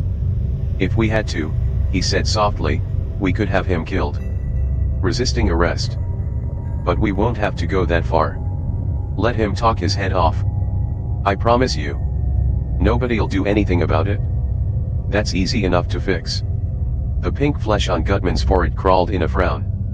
He lowered his head, mashing his chins together over his collar, and asked, "How then?" with an abruptness that set all his fat bulbs to quivering and tumbling against one another. He raised his head, squirmed around to look at the boy, and laughed uproariously. "What do you think of this, Wilmer? It's funny, eh?" The boy's eaves were cold hazel gleams under his lashes. He said in a low distinct voice, "Yes, it's funny, the son of a bitch." Spade was talking to Bridget O'Shaughnessy. "How do you feel now, Angel? Any better?"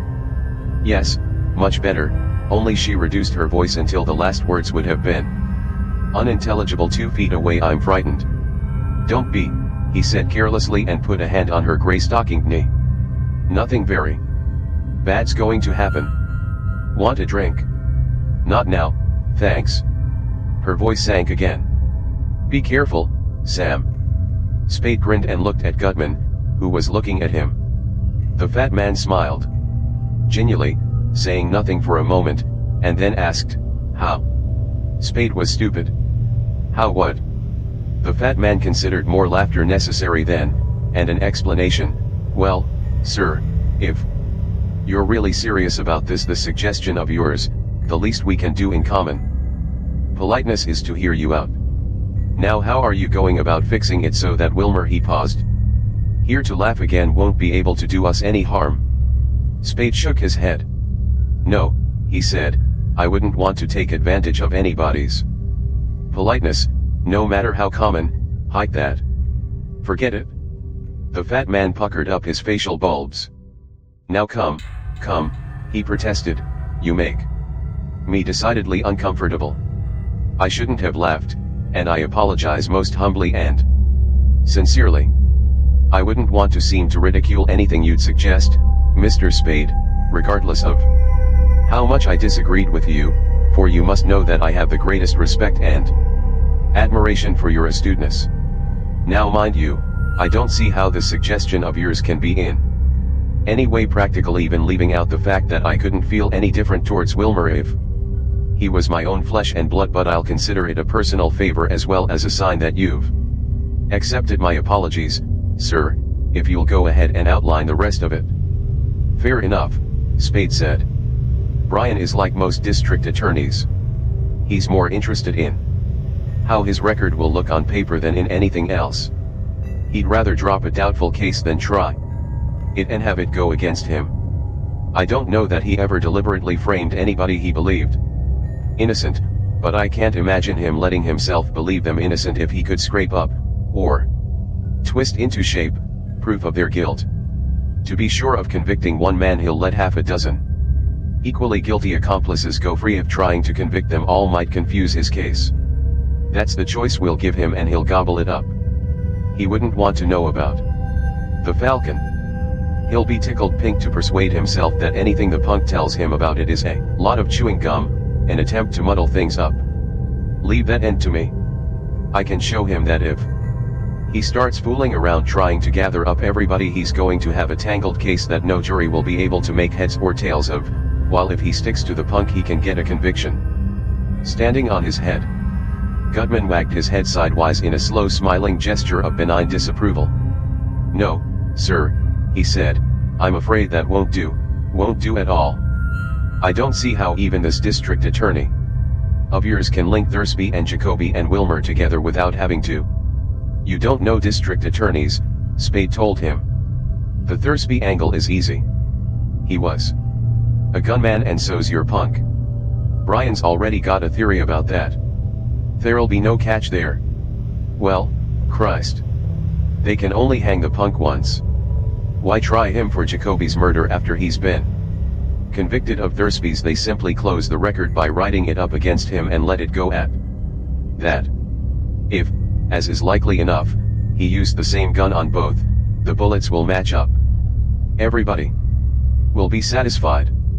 Yes, but Gutman began, and stopped to look at the boy. The boy advanced from the doorway, walking stiff-legged, with his legs apart, until he was between Gutman and Cairo, almost in the center of the floor. He halted there, leaning forward slightly from the waist, his shoulders raised towards the front. The pistol in his hand still hung at his side, but his knuckles were white over its grip. His other hand was a small hard fist.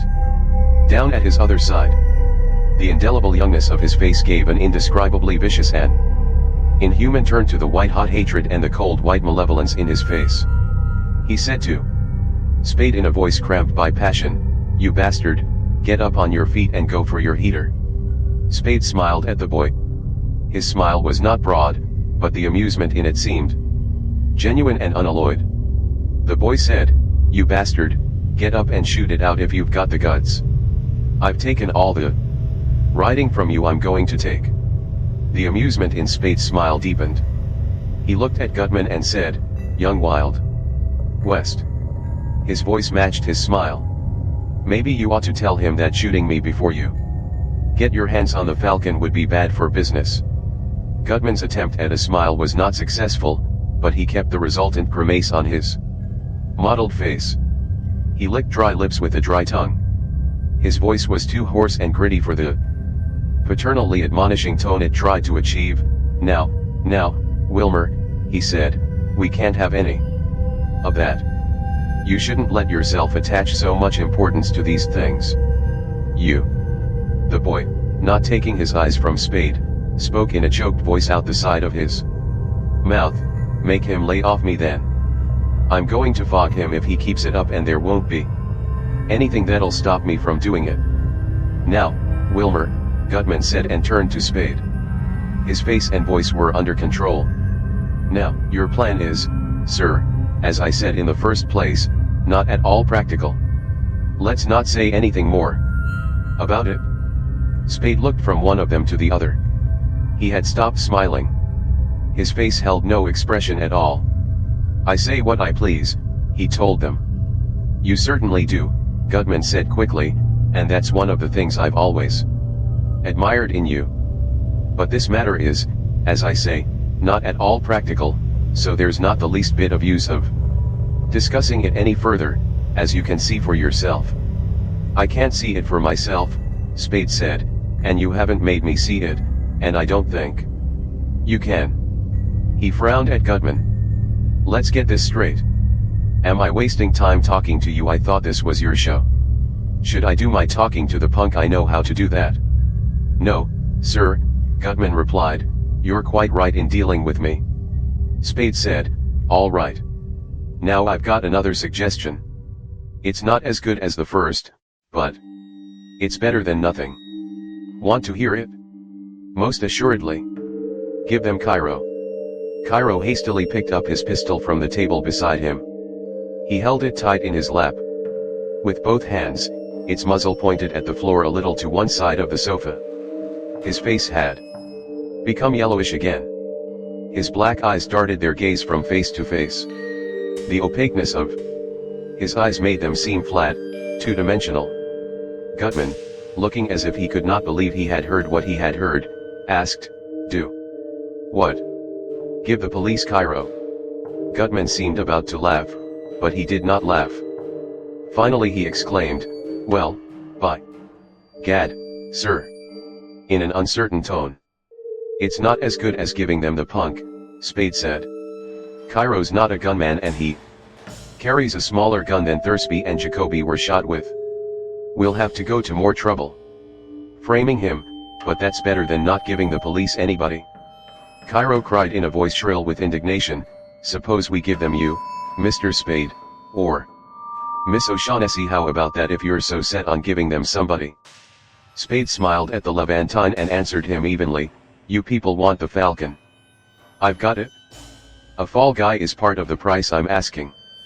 As for Miss O'Shaughnessy, his dispassionate glance moved to her white perplexed face and then back to Cairo, and his shoulders rose and fell a fraction of an inch. If you think she can be rigged for the part, I'm perfectly willing to discuss it with you. The girl put her hands to her throat, uttered a short strangled cry, and moved farther away from him.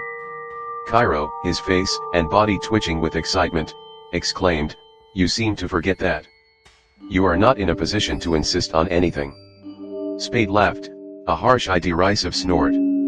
Gutman said, in a voice that tried to make firmness ingratiating, come now, gentlemen, let's keep our discussion on a friendly basis, but there certainly is. He was addressing Spade something in what Mr. Cairo says. You must take into consideration the, like hell I must. Spade flung his words out with a brutal sort of carelessness that gave them more weight than they could have got from dramatic emphasis or from loudness. If you kill me, how are you going to get the bird? If I know you can't afford to kill me till you have it, how are you going to scare me into giving it to you? Gutman cocked his head to the left and considered these questions. His eyes twinkled between puckered lids. Presently he gave his genial answer, well, sir, there are other means of persuasion besides killing and threatening to kill. Sure, Spade agreed, but they're not much good unless the threat of death is behind them to hold the victim down. See what I mean? If you try anything I don't like, I won't stand for it. I'll make it a matter of your having to call it off or kill me, knowing you can't afford to kill me. I see what you mean. Gutman chuckled. That is an attitude, sir, that calls for the most Delicate judgment on both sides, because, as you know, sir, men are likely to forget in the heat of action where their best interest lies and let their emotions carry them away. Spade too was all smiling blandness. That's the trick, from my side, he said, to make my play strong enough that it ties you up, but yet not make you mad enough to bump me off. Against your better judgment. Gutman said fondly, by Cad, sir, you are a character. Joel Cairo jumped up from his chair and went around behind the boy and behind Gutman's chair. He bent over the back of Gutman's chair and, screening his mouth eye and the fat man's ear with his empty hand, whispered. Gutman listened attentively, shutting his eyes. Spade grinned at Bridget O'Shaughnessy. Her lips smiled feebly in response, but there was no change in her eyes. They did not lose their numb stare. Spade turned to the boy, 2-1. They're selling you out, son. The boy did not say anything. A trembling in his knees began to shake the knees of his trousers. Spade addressed Gutman, I hope you're not letting yourself be influenced by the guns these pocket edition desperados are waving. Gutman opened his eyes. Cairo stopped whispering and stood erect behind the fat man's chair. Spade said, I practiced taking them away from both of them, so there'll be no trouble. There. The punk is. In a voice choked horribly by emotion the boy cried, all right. And jerked his pistol up in front of his chest. Gutman flung a fat hand out at the boy's wrist, caught the wrist, and bore it and the gun down while Gutman's fat body was rising in haste from the rocking chair. Joel Cairo scurried around to the boy's other side and grasped his other arm. They wrestled with the boy, forcing his arms down, holding them down, while he struggled futilely against them. Words came out of the struggling group, fragments of the boy's incoherent speech. Right. Go. Bastard, smoke Gutman's now, Wilmer. Repeated many times, Cairo's no, please, don't end. Don't do that, Wilmer. Wooden-faced, dreamy-eyed, Spade got up from the sofa and went over to the group. The boy, unable to cope with the weight against him, had stopped struggling. Cairo, still holding the boy's arm, stood partly in front of him, talking to him soothingly. Spade pushed Cairo aside gently and drove his left fist against the boy's chin. The boy's head snapped back as far as it could, while his arms were held, and then came forward. Gutman began a desperate "Here, what?" Spade drove his right fist against the boy's chin. Cairo dropped the boy's arm, letting him collapse against Gutman's great round belly. Cairo sprang at Spade, clawing at his face with the curved stiff fingers of both hands. Spade blew his breath out and pushed the Levantine away. Cairo sprang at him again. Tears were in Cairo's eyes and his red lips worked angrily, forming words, but no sound came from between them. Spade laughed, grunted, Jesus, you're a pip, and cuffed the side of Cairo's face with an open hand, knocking him over against the table. Cairo regained his balance and sprang at Spade. The third time, Spade stopped him with both palms held out on long rigid arms against his face. Cairo, failing to reach Spade's face with his shorter arms, thumped Spade's arms. Stop it, Spade growled. I'll hurt you. Cairo cried, oh, you big coward, and backed away from him. Spade stooped to pick up Cairo's pistol from the floor, and then the boys. He straightened up, holding them in his heft hand, dangling them upside down by their trigger guards from his forefinger. Gutman had put the boy in the rocking chair and stood looking at him with troubled eyes. In an uncertainly puckered face, Cairo went down on his knees beside the chair and began to chafe one of the boy's limp hands. Spade felt the boy's chin with his fingers. Nothing cracked, he said. We'll spread him on the sofa. He put his right arm under the boy's arm and around his back, put his left forearm under the boy's knees, lifted him without apparent effort, and carried him to the sofa. Bridget O'Shaughnessy got up quickly and Spade laid the boy there. With his right hand, Spade patted the boy's clothes, found his second pistol, added it to the others in his left hand, and turned his back on the sofa. Cairo was already sitting beside the boy's head.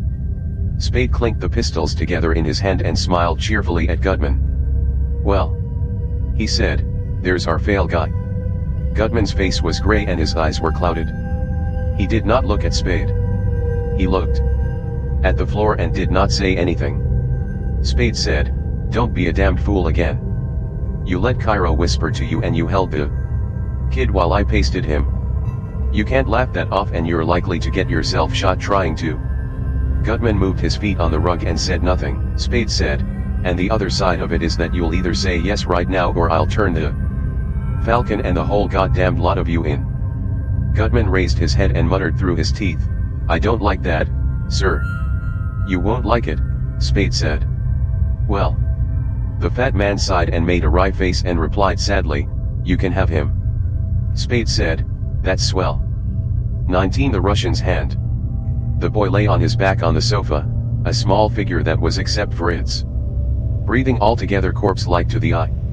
Joel Cairo sat beside the boy, bending over him, rubbing his cheeks and wrists, smoothing his hair back from his forehead, whispering to him, and peering anxiously down at his white still face.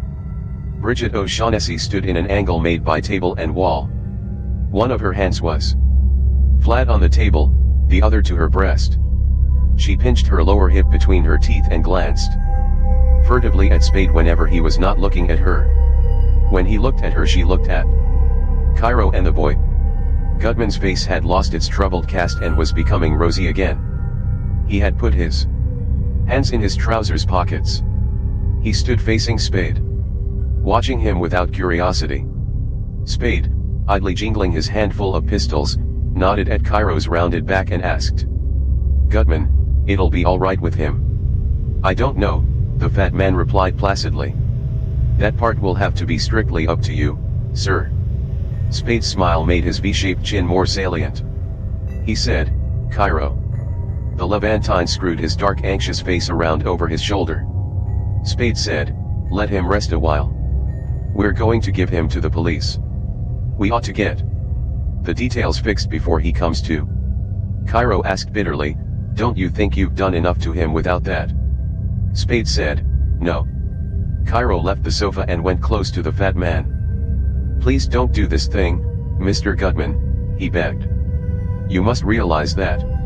Spade interrupted him, "That's settled. The question is, what are you going to do about it coming in or getting out?" Though Gutman's smile was a bit sad, even wistful in its way, he nodded his head. "I don't like it either," he told the Levantine, "but we can't help ourselves now. We really can't." Spade asked, "What are you doing, Cairo, in or out?" Cairo wet his lips and turned slowly to face Spade. "Suppose," he said, and swallowed. Can I choose?" "You can," Spade assured him seriously, "but you ought to know that if the answer is out, we'll give you to the police with your boyfriend." "Oh, come, Mr. Spade," Gutman protested, "that is not like hell. We'll let him walk out on us," Spade said. "He'll either come in or he'll go in. We can't have a lot of loose ends hanging around." He scowled at Gutman and burst out irritably, "Jesus God! Is this the first thing you guys ever stoic? You're a fine lot of lollipops. What are you going to do next? Get down and pray." He directed his scowl at Cairo. "Well, which? You give me no choice." Cairo's narrow shoulders moved in a hopeless shrug. "I come in." "Good," Spade said and looked at Gutman and at Bridget O'Shaughnessy. "Sit down." The girl sat down gingerly on the end of the sofa by the unconscious boy's feet. Gutman returned to the padded rocking chair, and Cairo to the armchair.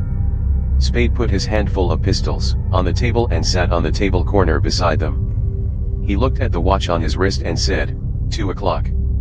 "I can't get the Falcon till daylight, or maybe 8 o'clock. We've got plenty of time to arrange everything." Gutman cleared his throat. "Where is it?" he asked, and then added in haste, "I don't really care, sir. What I had in mind was that it would be best for all concerned if we did not get out of each other's sight until our business has been transacted." He looked at the sofa and at Spade again, sharply. "You have the envelope?" Spade shook his head, looking at the sofa and then at the girl. He smiled with his eyes and said, "Miss O'Shaughnessy has it." "Yes, I have it," she murmured, putting a hand inside her coat. "I picked it up." "That's all right," Spade told her. "Hang on to it." He addressed Gutman, "We won't have to lose sight of each other. I can have the Falcon brought here." "That will be excellent," Gutman purred.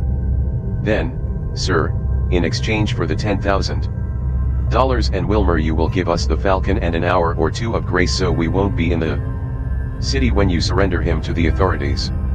"You don't have to duck," Spade said. "It'll be airtight." "That may be, sir, but nevertheless we'll feel safer well out of the city when Wilmer is being questioned by your district attorney." "Suit yourself," Spade replied. "I can hold him here all day if you want." He began to roll a cigarette. "Let's get the details fixed. Why did he shoot Thursby, and why and where and how did he shoot Jacoby?" Gutman smiled indulgently, shaking his head and purring, "Now come, sir, you can't expect that. We've given you the money and Wilmer. That is our part of the agreement." "I do expect it," Spade said. He held his lighter to his cigarette.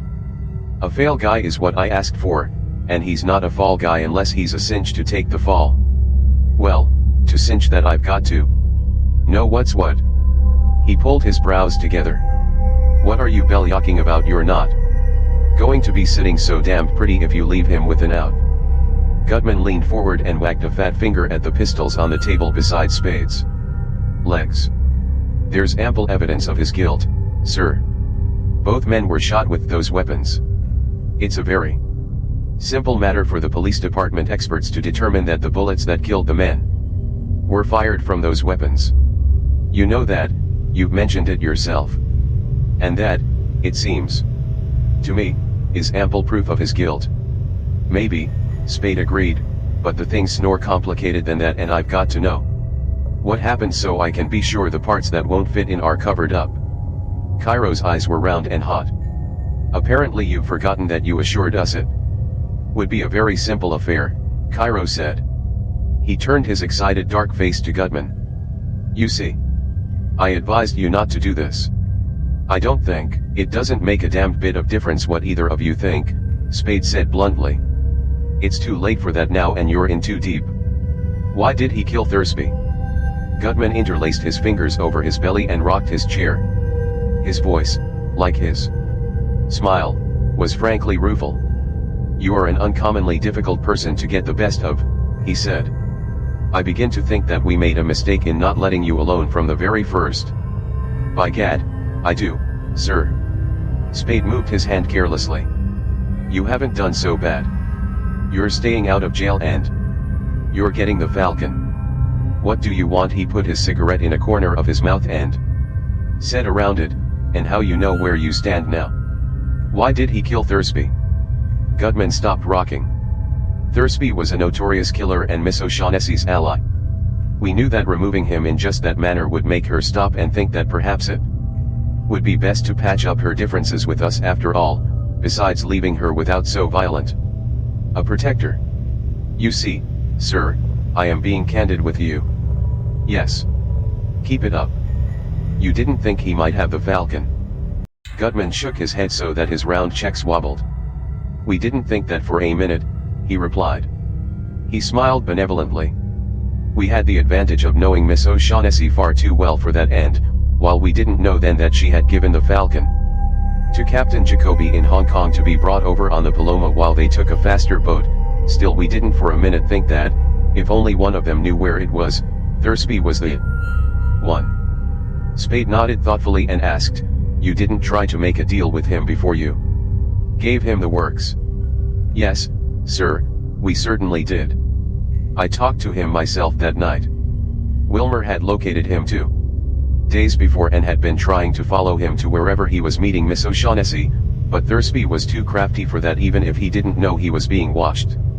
So that night, Wilmer went to his hotel, learned he wasn't in, and waited outside for him.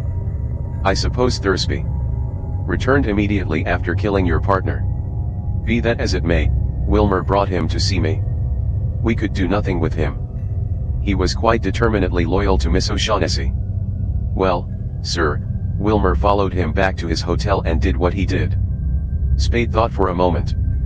That sounds all right. Now Jacoby. Gutman looked at Spade with grave ease and said, Captain Jacoby's death was entirely Miss O'Shaughnessy's fault. The girl gasped, oh, and put a hand to her mouth. Spade's voice was heavy and even. Never mind that now. Tell me what happened. After a shrewd hook at Spade, Gutman smiled. Just as you say, sir, he said.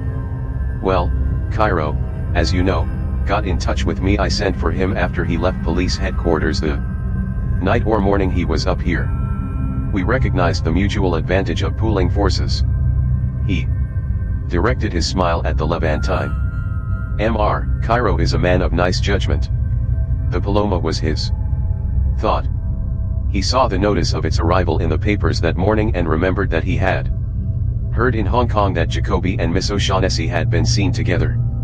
That was when he had been trying to find her there, and he thought at first that she had left on the Paloma, though later he learned that she hadn't. Well, sir, when he saw the notice of arrival in the paper he guessed just what had happened. She had given the bird to Jacoby to bring here for her. Jacoby did not know what it was, of course. Miss O'Shaughnessy is too discreet for that.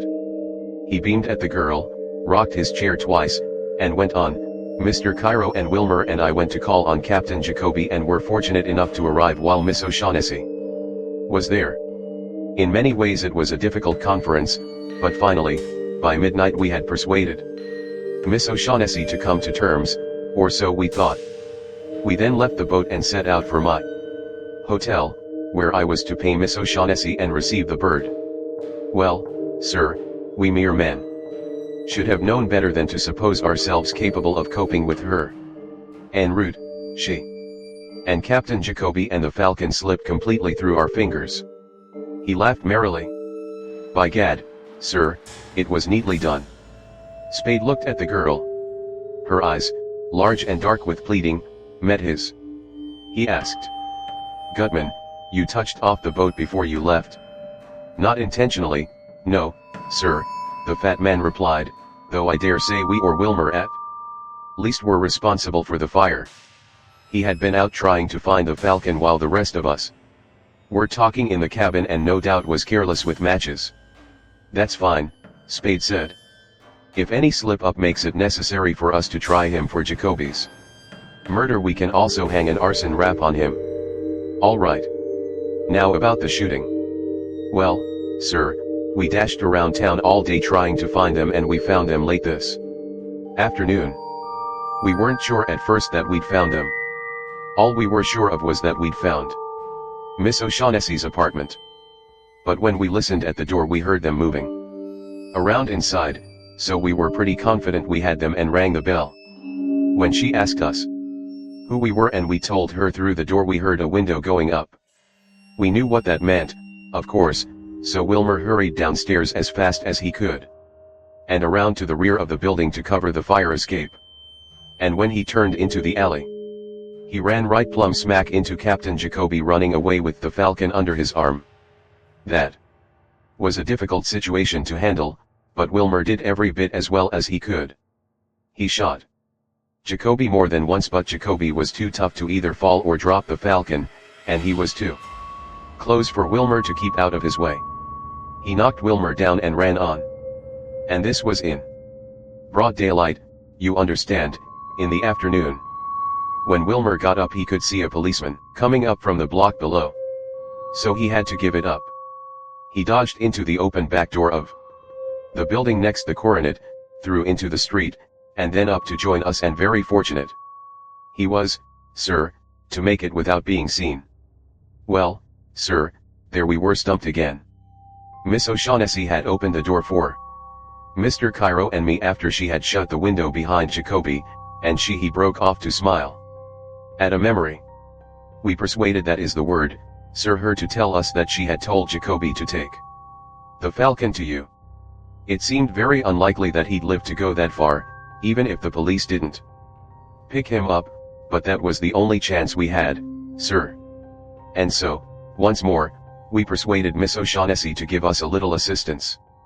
We well persuaded her to phone your office in an attempt to draw you away before Jacoby got there, and we sent Wilmer after him. Unfortunately it had taken us too long to decide and to persuade Miss O'Shaughnessy to. The boy on the sofa groaned and rolled over on his side. His eyes opened and closed several times. The girl stood up and moved into the angle of table and wall again. Cooperate with us, Gutman concluded hurriedly, and so you had the Falcon before we could reach you. The boy put one foot on the floor, raised himself on an elbow, opened his eyes wide, put the other foot down, sat up, and looked around. When his eyes focused on Spade, bewilderment went out of them. Cairo left his armchair and went over to the boy. He put his arm on the boy's shoulders and started to say something. The boy rose quickly to his feet, shaking Cairo's arm off. He glanced around the room once and then fixed his eyes on Spade again. His face was set hard and he held his body so tense that it seemed drawn in and shrunken. Spade, sitting on the corner of the table, swinging his legs carelessly, said, "Now listen, kid. If you come over here and start cutting up, I'm going to kick you in the face. Sit down and shut up and behave and you'll last longer." The boy looked at Gutman. Gutman smiled benignly at him and said, "Well, Wilmer, I'm sorry indeed to lose you, and I want you to know that I couldn't be any fonder of you if you were my own son, but well, by gad, if you lose a son it's possible to get another, and there's only one Maltese Falcon." Spade laughed. Cairo moved over and whispered in the boy's ear. The boy, keeping his cold hazel eyes on Gutman's face, sat down on the sofa again. The Levantine sat beside him. Gutman's sigh did not affect the Benny Goodnighty of his smile. He said to Spade, "When you're young you simply don't understand things." Cairo had an arm around the boy's shoulders again and was whispering to him. Spade grinned at Gutman and addressed Bridget O'Shaughnessy, "I think it'd be swell if you'd see what you can find us to eat in the kitchen, with plenty of coffee. Will you? I don't like to leave my guests."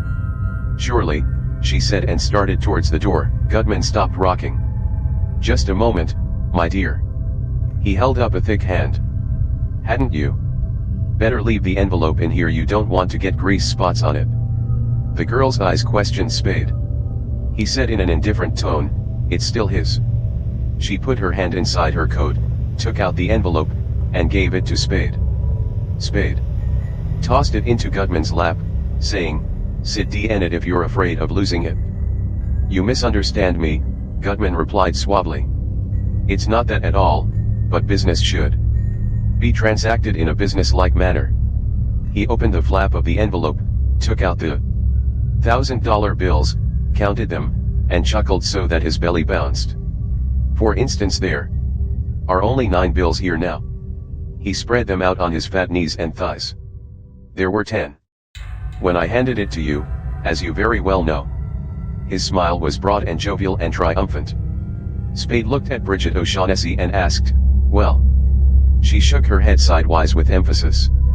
She did not say anything, though her lips moved slightly, as if she had tried to. Her face was frightened. Spade held his hand out to Gutman and the fat man put the money into it. Spade counted the money, $9,000 bills, and returned it to Gutman. Then Spade stood up and his face was dull and placid. He picked up the 3 pistols on the table. He spoke in a matter-of-fact voice. "I want to know about this." He nodded at the girl, but without hooking at her. "Are going in the bathroom. The door will be open and I'll be facing it. Unless you want a 3-story drop, there's no way out of here except past the bathroom door. Don't try to make it." "Really, sir," Gutman protested, "it's not necessary, and certainly not very courteous of you to threaten us in this manner.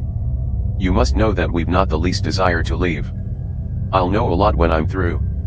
Spade was patient but resolute. "This trick upsets things. I've got to find the answer. It won't take long." He touched the girl's elbow. "Come on." In the bathroom, Bridget O'Shaughnessy found words. She put her hands up flat on Spade's chest and her face up chose to his and whispered, "I did not take that bill, Sam." "I don't think you did," he said, "but I've got to know. Take your clothes off." "You won't take my word for it?" "No. Take your clothes off." "I won't." "All right. We'll go back to the other room and I'll have them taken off." She stepped back with a hand to her mouth. Her eyes were round and horrified. "You would?" she asked through her fingers. "I will," he said. "I've got to know what happened to that bill and I'm not going to be held up by anybody's maidenly modesty." "Oh, it isn't that." She came close to him and put her hands on his chest again. "I'm not ashamed to be naked before you, but can't you see not like this? Can't you see that if you make me you'll be killing something?" He did not raise his voice. "I don't know anything about that. I've got to know what happened to the bill. Take them off." She looked at his unblinking yellow-gray eyes and her face became pink and then white again. She drew herself up tall and began to undress. He sat on the side of the bathtub watching her and the open door. No sound came from the hiving room. She removed her clothes swiftly, without fumbling, letting then I fall down on the floor around her feet. When she was naked she stepped back from her clothing and stood looking at him. In her mien was pride without defiance or embarrassment. He put his pistols on the toilet seat and, facing the door, went down on one knee in front of her garments. He picked up each piece and examined it with fingers as well as eyes. He did not find the $1,000 bill. When he had finished he stood up holding her clothes out in his hands to her. "Thanks," he said. "Now I know." She took the clothing from him. She did not say anything. He picked up his pistols. He shut the bathroom door behind him and went into the living room. Gutman smiled amiably at him from the rocking chair. "Find it?" he asked. Cairo, sitting beside the boy on the sofa, looked at Spade with questioning opaque eyes. The boy did not look up. He was leaning forward, head between hands, elbows on knees, staring at the floor between his feet. Spade told Gutman, "No, I didn't find it." "You palmed it?" The fat man chuckled. "I palmed it?" "Yes," Spade said, jingling the pistols in his hand. "Do you want to say so or do you want to stand for a frisk?" "Stand for." "You're going to admit it," Spade said, "or I'm going to search you. There's no third way." Gutman looked up at Spade's hard face and laughed outright. "By gad, sir, I believe you would. I really do. You're a character, sir, if you don't mind my saying so." "You palmed it," Spade said. "Yes, sir, that I did." The fat man took a crumpled bill from his vest pocket, smoothed it on a white thigh, took the envelope holding the 9 bills from his coat pocket, and put the smoothed bill in with the others. "I must have my little joke every now and then, and I was curious to know what you'd do in a situation of that sort. I must say that you passed the test with flying colors, sir. It never occurred to me that you'd hit on such a simple and direct way of getting at the truth." Spade sneered at him without bitterness. "That's the kind of thing I'd expect from somebody the punk's age." Gutman chuckled. Bridget O'Shaughnessy, dressed again except for coat and hat, came out of the bathroom, took a step towards the living room, turned around, went to the kitchen, and turned on the light. Cairo edged closer to the boy on the sofa and began whispering in his ear again. The boy shrugged irritably. Spade, looking at the pistols in his hand and then at Gutman, went out into the passageway, to the closet there. He opened the door, put the pistols inside on the top of a trunk, shut the door, locked it, put the key in his trousers pocket, and went to the kitchen door. Bridget O'Shaughnessy was filling an aluminum percolator. "Find everything?" Spade asked. "Yes," she replied in a cool voice, not raising her head. Then she set the percolator aside and came to the door. She blushed and her eyes were large and moist and chiding.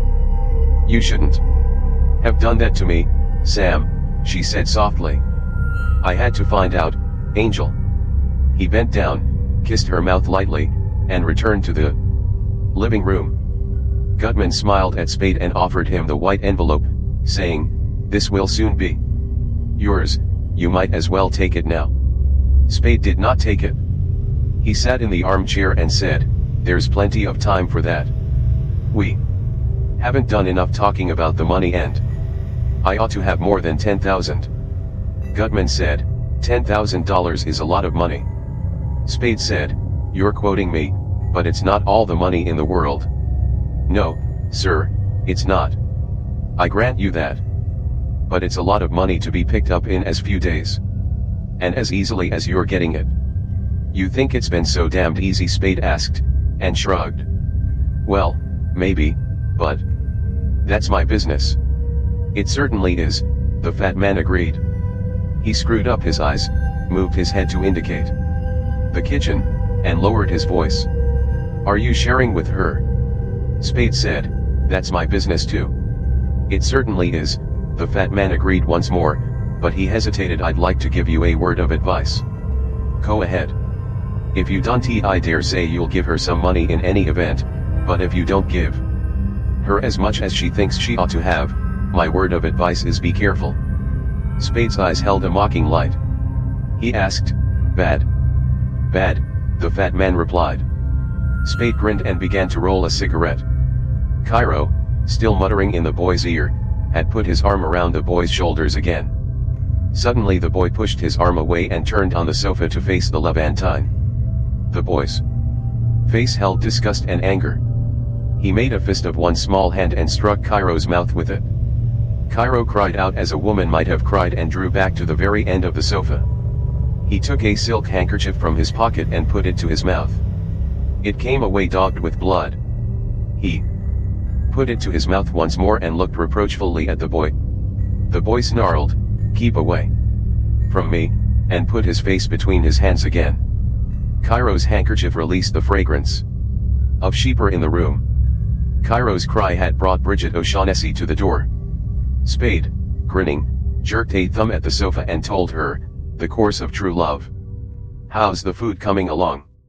"It's coming," she said, and went back to the kitchen. Spade lighted his cigarette and addressed Gutman, "Let's talk about money."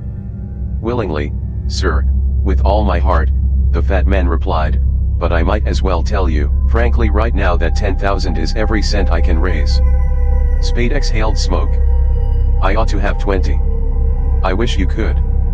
I'd give it to you gladly if I had it, but $10,000 is every cent I can manage, on my word of honor." "Of course, sir, you understand that is simply the first payment. Later." Spade laughed. "I know you'll give me millions later," he said, "but let's stick to this first payment now. 15,000. Gutman smiled and frowned and shook his head. "Mr. Spade, I've told you frankly and candidly and on my word of honor as a gentleman that $10,000 is all the money I've got, every penny and all I can raise." "But you didn't say positively." Gutman laughed and said, "Positively." Spade said gloomily, "That's not any too good, but if it's the best you can do, give it to me." Gutman handed him the envelope. Spade counted the bills and was putting them in his pocket when Bridget O'Shaughnessy came in carrying a tray. The boy would not eat. Cairo took a cup of coffee. The girl, Gutman, and Spade ate the scrambled eggs, bacon, toast, and marmalade she had prepared, and drank 2 cups of coffee apiece. Then they settled down to wait the rest of the night through. Gutman smoked a cigar and read Celebrated Criminal Cases of America, now and then, chuckling over or commenting on the parts of its contents that amused him. Cairo nursed his mouth and sulked on his end of the sofa. The boy sat with his head in his hands until a little after 4 o'clock. Then he lay down with his feet towards Cairo, turned his face to the window, and went to sleep. Bridget O'Shaughnessy, in the armchair, dozed, listened to the fat man's comments, and carried on wide-spaced desultory conversations with Spade. Spade roiled and smoked cigarettes and moved, without fidgeting or nervousness, around the room. He sat sometimes on an arm of the girl's chair, on the table corner, on the floor at her feet, on a straight-backed chair. He was wide awake, cheerful, and full of vigor. At 5:30 he went into the kitchen and made more coffee. Half an hour later the boy stirred, awakened, and sat up yawning. Gutman looked at his watch and questioned Spade, "Can you get it now? Give me another hour." Gutman nodded and went back to his book. At 7 o'clock Spade went to the telephone and called Effie Perrin's number. "Hello, Mrs. Perrin, this is Mr. Spade. Will you let me talk to Effie, please?" "Yes, it is. Thanks." He whistled 2 lines of En Cuba, softly. "Hello, Angel. Sorry to get you up." "Yes, very. Here's the plot. In our Holland box at the post office you'll find an envelope addressed in my scribble. There's a Pickwick Stage parcel room check in it for the bundle we got yesterday. Will you get the bundle and bring it to me PDQ? "Yes, I'm home." That's the girl, hustle. Bye. The street doorbell rang at 10 minutes of 8. Spade went to the telephone box and pressed the button that released the lock. Gutman put down his book and rose smiling. "You don't mind if I go to the door with you?" he asked. "Okay," Spade told him. Gutman followed him to the corridor door. Spade opened it. Presently Effie Perrin, carrying the brown wrapped parcel, came from the elevator. Her boyish face was gay and bright. And she came forward quickly, almost trotting. After one glance she did not look at Gutman. She smiled at Spade and gave him the parcel. He took it saying, "Thanks a hot, lady. I'm sorry to spoil your day of rest, but this. It's not the first one you've spoiled," she replied, laughing, and then, when it was apparent that he was not going to invite her in, asked, "Anything else?" He shook his head. "No, thanks," she said, "bye-bye," and went back to the elevator. Spade shut the door and carried the parcel into the living room. Gutman's face was red. And his cheeks quivered. Cairo and Bridget O'Shaughnessy came to the table as Spade put the parcel there. They were excited. The boy rose, pale and tense, but he remained by the sofa, staring under curling lashes at the others. Spade stepped back from the table saying, "There you are." Gutman's fat fingers made short work of cord and paper and Excelsior, and he had the blackbird in his hands. "Ah," he said huskily, "now, after 17 years. His eyes were moist. Cairo licked his red lips and worked his hands together. The girl's lower lip was between her teeth. She and Cairo, like Gutman, and like Spade and the boy, were breathing heavily. The air in the room was chilly and stale, and thick with tobacco smoke. Gutman set the bird down on the table again and fumbled at a pocket. "It's it," he said, "but we'll make sure." Sweat glistened on his round cheeks. His fingers twitched as he took out a gold pocket knife and opened it. Cairo and the girl stood close to him, one on either side. Spade stood back a little where he could watch the boy as well as the group at the table. Gutman turned the bird upside down and scraped an edge of its base with his knife. Black enamel came off in tiny curls, exposing blackened metal beneath. Gutman's knife blade bit into the metal, turning back a thin curved shaving. The inside of the shaving, and the narrow planets removal had heft, had the soft gray sheen of lead. Gutman's breath hissed between his teeth. His face became turgid with hot blood. He twisted the bird around and hacked at its head. There too the edge of his knife bared lead. He let knife and bird bang down on the table while he wheeled to confront Spade. "It's a fake," he said hoarsely. Spade's face had become somber. His nod was slow, but there was no slowness in his hands going out to catch Bridget O'Shaughnessy's wrist. He pulled her to him and grasped her chin with his other hand, raising her face roughly. "All right," he growled into her face. "You've had your little joke. Now tell us about it." She cried, "No, Sam, no, that is the one I got from Chemidove. I swear." Joel Cairo thrust himself between Spade and Gutman and began to emit words in a shrill, spluttering stream. "That's it? That's it? It was the Russian. I should have known. What a fool we thought him, and what fools he made of us." Tears ran down the Levantine's cheeks and he danced up and down. You bungled it?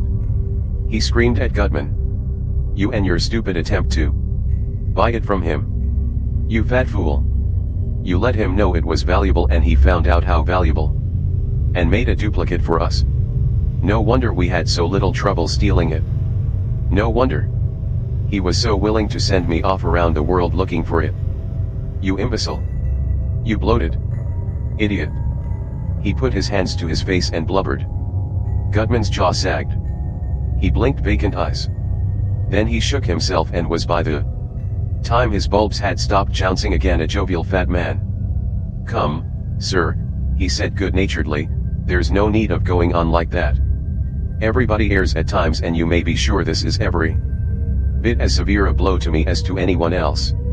Yes, that is the Russian's hand, there's no doubt of it.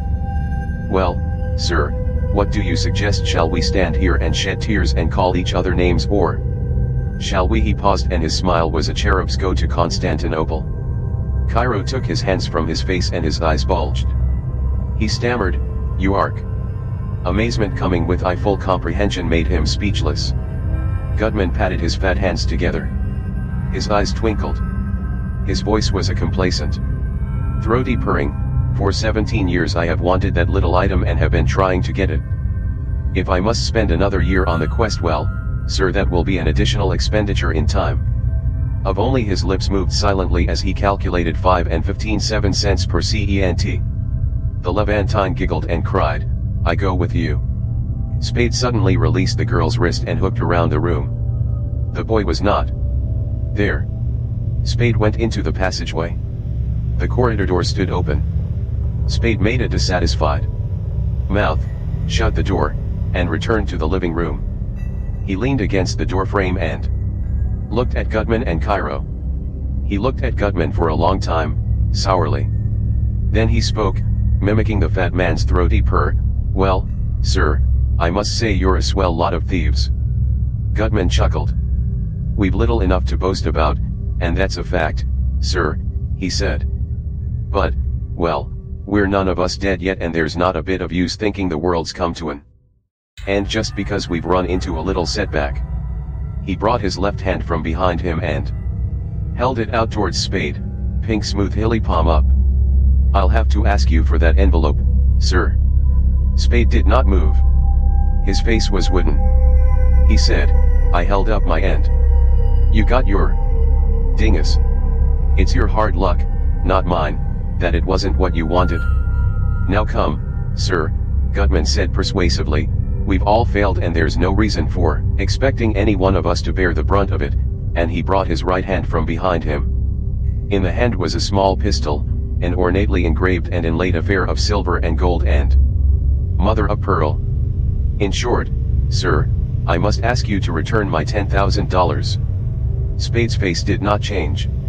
He shrugged and took the envelope from his pocket. He started to hold it out to Gutman, hesitated, opened the envelope, and took out $1,000 bill.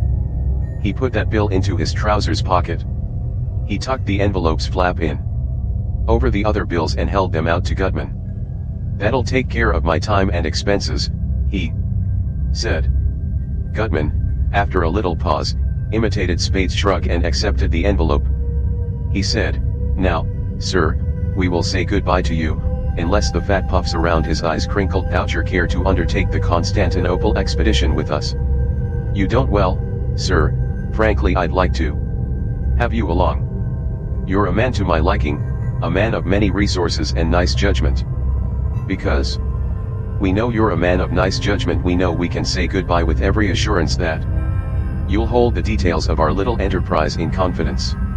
We know we can count on you to appreciate time, fact that, as the situation now stands, any legal difficulties that come to us in connection with these last few days would likewise and equally come to you and the charming Miss O'Shaughnessy. You're too shrewd not to recognize that, sir, I'm sure. I understand that, Spade replied. I was sure you would. I'm also sure that, now there's no alternative, you'll somehow manage the police without a fail guy. I'll make out all right, Spade replied. I was sure you would. Well, sir, The shortest farewells are the best. Adieu. He made a portly bow. And to you, Miss O'Shaughnessy, adieu. I heave you the rara avis on the table as a little memento. XX if they hang you. For all of 5 minutes after the outer door had closed behind Caspar Gutman and Joel, Cairo, Spade, motionless, stood staring at the knob of the open living room door. His eyes were gloomy under a forehead drawn down. The clefts at the root of his nose were deep and red. His hips protruded loosely, pouting. He drew them in to make a hard V and went to the telephone. He had not looked at Bridget O'Shaughnessy, who stood by the table hooking with uneasy eyes at him. He picked up the telephone, set it on its shelf again, and bent to look into the telephone directory hanging from a corner of the shelf. He turned the pages rapidly until he found the one he wanted, ran his finger down a column, straightened up, and lifted the telephone from the shelf again. He called a number and said, "Hello, is Sergeant Paulhouse there? Will you call him, please? This is Samuel Spade." He stared into space, waiting. "Hello, Tom, I've got something for you." "Yes, plenty." "Here it is. Thursby and Jacoby were shot by a kid named Wilmer Cook." He described the boy minutely. "He's working for a man named Caspar Gutman." He described Gutman. "That fellow Cairo you met here is in with them too." "Yes, that's it. Gutman's staving at the Alexandria, Suite 12C, or was. They've just left here and they're blowing town, so you'll have to move fast, but I don't think they're expecting a pinch. There's a girl in it too, Gutman's daughter." He described Rhea Gutman. "Watch yourself when you go up against the kid.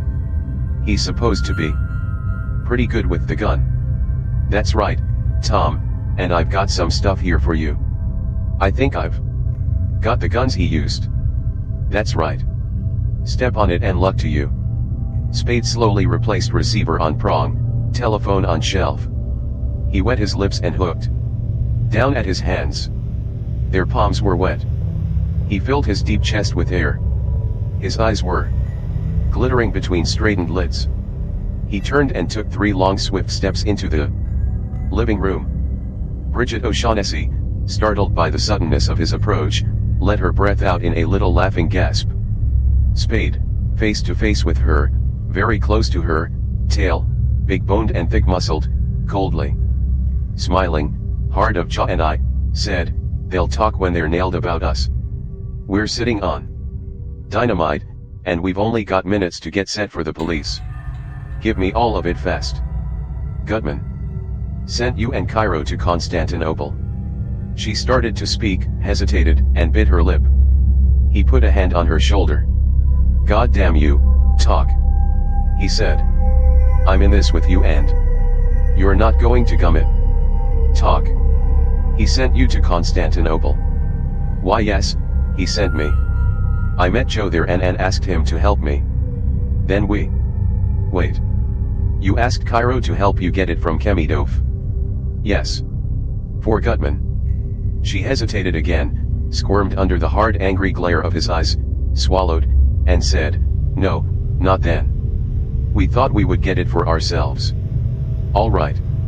Then I began to be afraid that Joe wouldn't play fair with me, so I asked Floyd Thursby to help me. And he did. Well, we got it and went to Hong Kong. With Cairo, or had you ditched him before that?" "Yes. We left him in Constantinople, in jail, something about a check.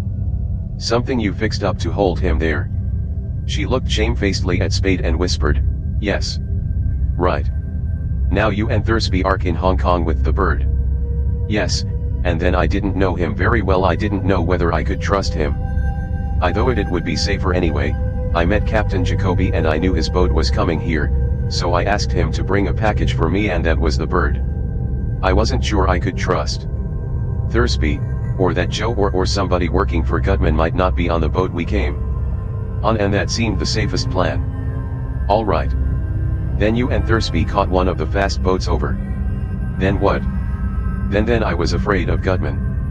I knew he had people connections everywhere, and He'd soon know what we had done. And I was afraid he'd have learned that we had left Hong Kong for San Francisco. He was in New York, and I knew if he heard that by cable he would have plenty of time to get here by the time we did, or before he did. I didn't know that then, but I was afraid of it, and I had to wait here until Captain Jacoby's boat arrived. And I was afraid Gutman would find me or find Floyd and buy him over. That's why I came to you and asked you to watch him for. That's a lie, Spade said. You had Thursby hooked and you knew it. He was a sucker for women. His record shows that the only falls he took were over women. Mid once a chump, always a chump. Maybe you didn't know his record, but you'd know you had him safe. She blushed and looked timidly at him. He said, you wanted to get him out of the way before Jacoby came with the loot. What was your scheme?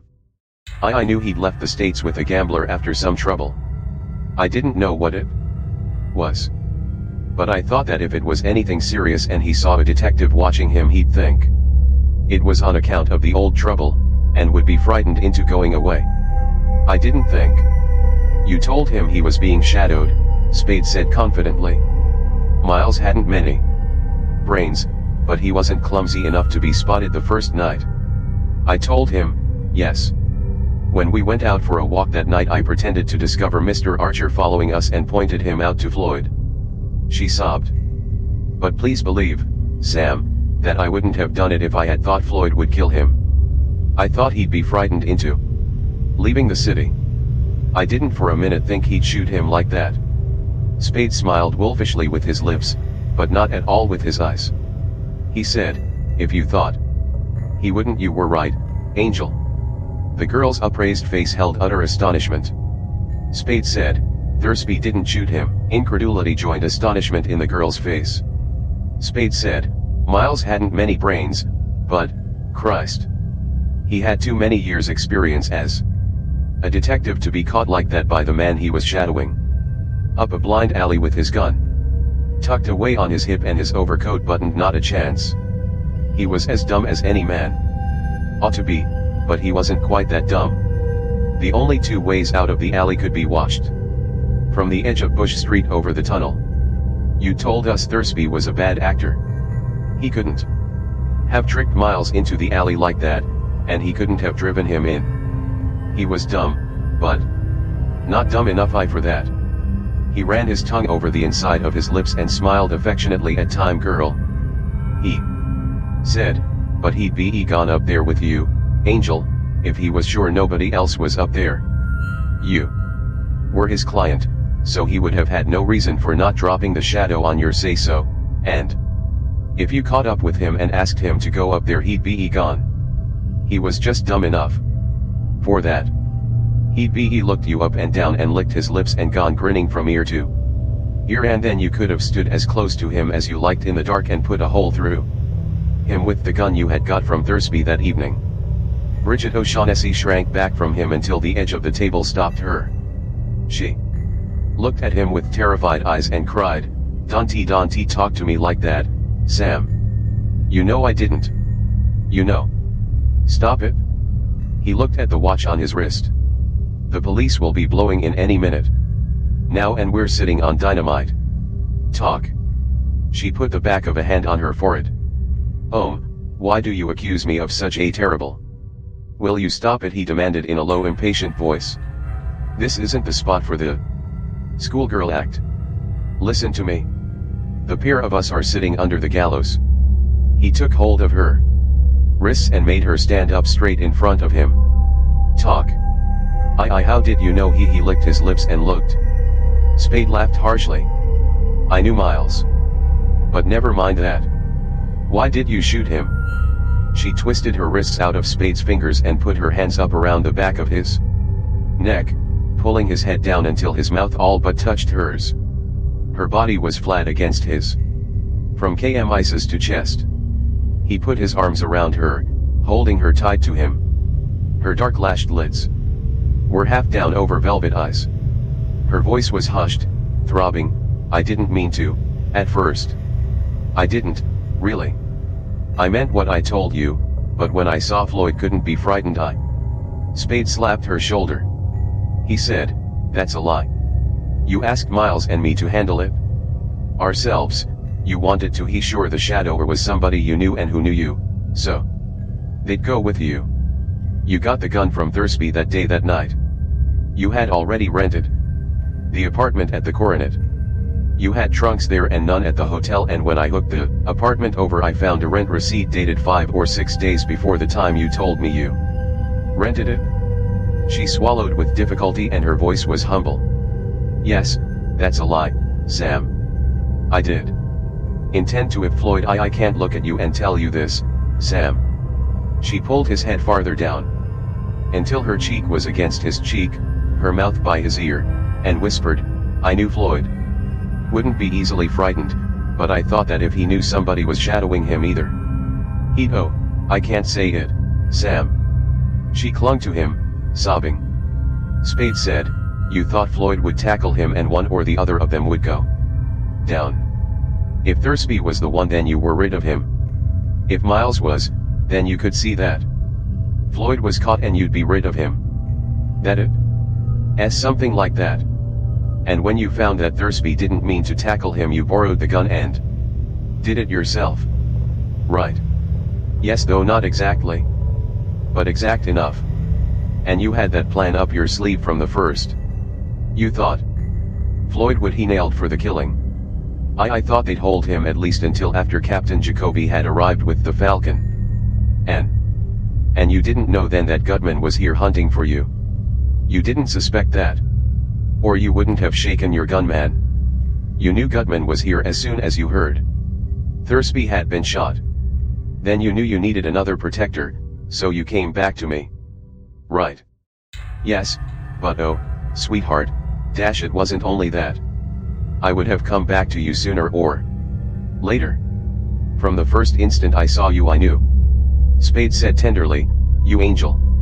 Well, if you get a good break you'll be out of San Quentin in 20 years and you can come back to me then." She took her cheek away from his, drawing her head far back to stare up without comprehension at him. He was pale. He said tenderly, "I hope to Christ they don't hang you, precious, by that sweet neck." He slid his hands up to caress her throat. In an instant she was out of his arms, back against the table, crouching, both hands spread over her throat. Her face was wild-eyed, haggard. Her dry mouth opened and closed. She said in a small parched voice, "You're not." She could get no other words out. Spade's face was yellow-white now. His mouth smiled and there were smile wrinkles around his glittering eyes. His voice was soft, gentle. He said, "I'm going to send you over. The chances are you'll get off with life. That means you'll be out again in 20 years. You're an angel. I'll wait for you." He cleared his throat. "If they hang you I'll always remember you." She dropped her hands and stood erect. Her face became smooth and untroubled except for the faintest of dubious glints in her eyes. She smiled back at him, gently. "Don't, Sam, don't say that even in fun. Oh, you frightened me for a moment. I really thought you do such wild and unpredictable things." That she broke off. She thrust her face forward and stared deep into his eyes. Her cheeks and the flesh around her mouth shivered and fear came back into her eyes. "What, Sam?" She put her hands to her throat again and lost her erectness. Spade laughed. His yellow-white face was damp with sweat, and though he held his smile, he could not hold softness in his voice. He croaked, "Don't be silly. You're taking the fall. One of us has got to take it. After the talking those birds will do. They'd hang me sure. You're likely to get a better break." "Well, but, Sam, you can't. Not after what we've been to each other. You can't. Like hell I can't." She took a long trembling breath. "You've been playing with me, only pretending you cared to trap me like this. You didn't care at all. You didn't don't I love me." "I think I do," Spade said. What of it? The muscles holding his smile in place stood out like whales. "I'm not Thursby. I'm not Jacoby. I won't play the sap for you. That is not just, she cried. Tears came to her eyes. It's unfair. It's contemptible of you. You know it was not that. You can't say that. Like hell I can't, Spade said. You came into my bed to stop me asking questions. You let me out yesterday for Gutman with that phony call for help. Last night you came here with them and waited outside for me and came in with me. You were in my arms when the trap was sprung. I couldn't have gone for a gun if I'd had one on me, and couldn't have made a fight of it if I had wanted to. And if they didn't take you away with them, it was only because Gutman's got too much sense to trust you except for short stretches when he has to, and because he thought I'd play the sap for you and not wanting to hurt you. Wouldn't he be able to hurt him? Bridget O'Shaughnessy blinked her tears away. She took a step towards him and stood, looking him in the eyes, straight and proud. You called me a liar, she said. Now you are lying. You're lying if you say you don't know down in your heart that, in spite of anything I've done, I love you. Spade made a short abrupt bow. His eyes were becoming bloodshot, but there was no other change in his damp and yellowish fixedly smiling face. Maybe I do, he said. What of it? I should trust you, you who arranged that nice little trick for my predecessor, Thursby, you who knocked off Miles, a man you had nothing against, in cold blood, just like swatting a fly, for the sake of double-crossing Thursby, you who double-crossed Gutman, Cairo, Thursby 1, 2, 3, you who've never played square with me for half an hour at a stretch since I've known you. I should trust you. No, darling. I wouldn't do it even if I could. Why should I? Her eyes were steady under his, and her hushed voice was steady when she replied, why should you? If you've been playing with me, if you do not love me, there is no answer to that. If you did, no answer would be needed. Blood streaked Spade's eyeballs now, and his long-held smile had become a frightful grimace. He cleared his throat huskily and said, making speeches is no damned good now. He put a hand on her shoulder. The hand shook and jerked. I don't care who loves who. I'm not going to play the sap for you. I won't walk in Thursby's and Christ knows who else's footsteps. You killed Miles and you're going over for it? I could have helped you by letting the others go and standing off the police the best way I could. It's too late for that now. I can't help you now. And I wouldn't if I could. She put a hand on his hand on her shoulder. Don't help me then, she whispered, but don't hurt me. Let me go away now. No, he said. I'm sunk if I haven't got you to hand over to the police when they come. That's the only thing that can keep me from going down with the others. You won't do that for me. I won't play the sap for you. Don't say that, please. She took his hand from her shoulder and held it to her face. Why must you do this to me, Sam? Surely Mr. Archer wasn't as much to you as Miles, Spade said hoarsely, was a son of a bitch. I found that out the first week we were in business together, and I meant to kick him out as soon as the year was up. You didn't do me a damned bit of harm by killing him. Then what? Spade pulled his hand out of hers. He no longer either smiled or grimaced. His wet, yellow face was set hard and deeply lined. His eyes burned madly. He said, listen. This isn't a damned bit of good.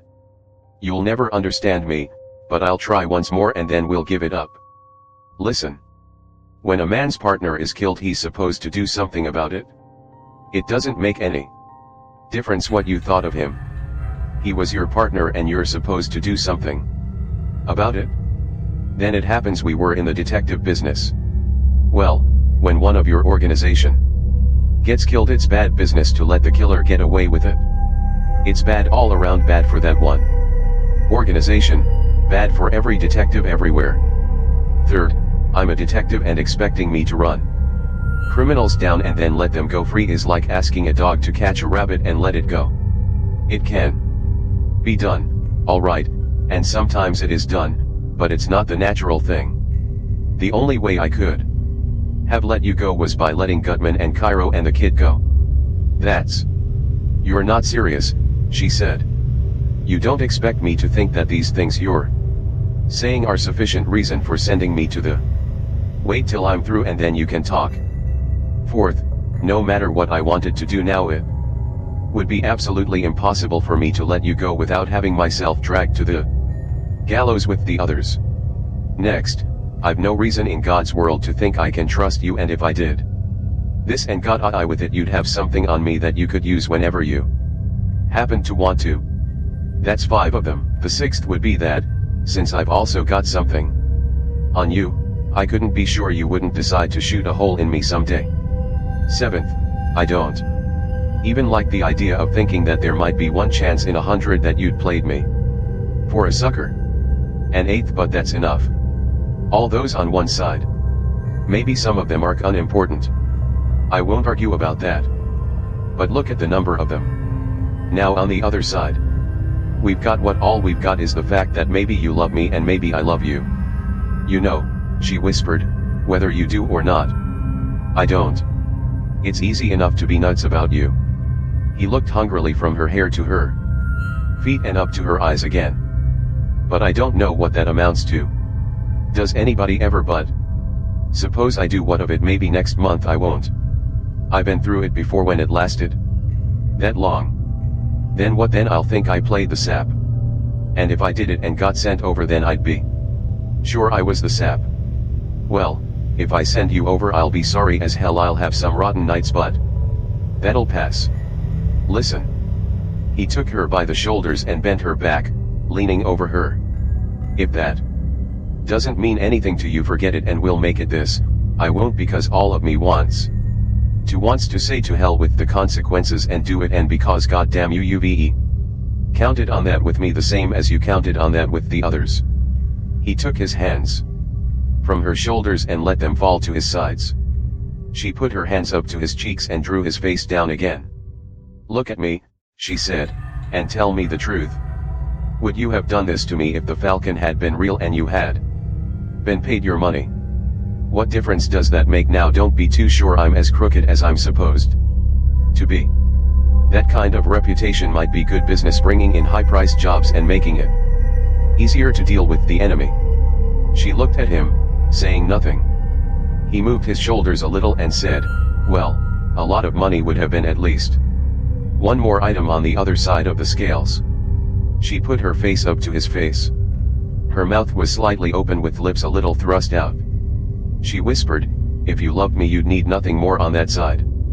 Spade set the edges of his teeth together and said through them, I won't play the sap for you. She put her mouth to his, slowly, her arms around him, and came into his arms. She was in his arms when the doorbell rang. Spade, left arm around Bridget O'Shaughnessy, opened the corridor door.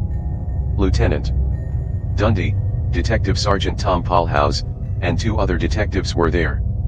Spade said, hello, Tom. Get them. Paulhouse said, got them. Swell. Come in. Here's another one for you. Spade pressed the girl forward. She killed Miles. And I've got some exhibits, the boy's guns, one of Cairo's, a black statuette that all the hell was about, and a $1,000 bill that I was supposed to be bribed with. He looked at Dundee, drew his brows together, leaned forward to peer into the lieutenant's face, and burst out laughing. What in hell's the matter with your little playmate, Tom? He looks heartbroken. He laughed again. I bet, by God. When he heard Gutman's story, he thought he had me at last. Cut it out, Sam, Tom grumbled. We didn't think. Like hell he didn't, Spade said merrily. He came up here with his mouth watering, though you'd have sense enough to know I'd been stringing Gutman. Cut it out, Tom grumbled again, looking uneasily sidewise at his superior. Anyways, we got it from Cairo. Gutman's dead. The kid had just finished shooting him up when we got there. Spade nodded. He ought to have expected that, he said. Effie Perrin put down her newspaper and jumped out of Spade's chair when he came into the office at a little after 9 o'clock Monday morning. He said, Morning, Angel. Is that what the papers have, right? She asked. Yes, ma'am. He dropped his hat on the desk and sat down. His face was pasty in color, but its lines were strong and cheerful, and his eyes, though still somewhat red-veined, were clear. The girl's brown eyes were peculiarly enlarged and there was a queer twist to her mouth. She stood beside him, staring down at him. He raised his head, grinned, and said mockingly, "So much for your woman's intuition." Her voice was queer as the expression on her face. "You did that, Sam, to her?" He nodded. "Your Sam's a detective." He looked sharply at her. He put his arm around her waist, his hand on her hip. "She did kill Miles, Angel," he said gently, offhand, like that.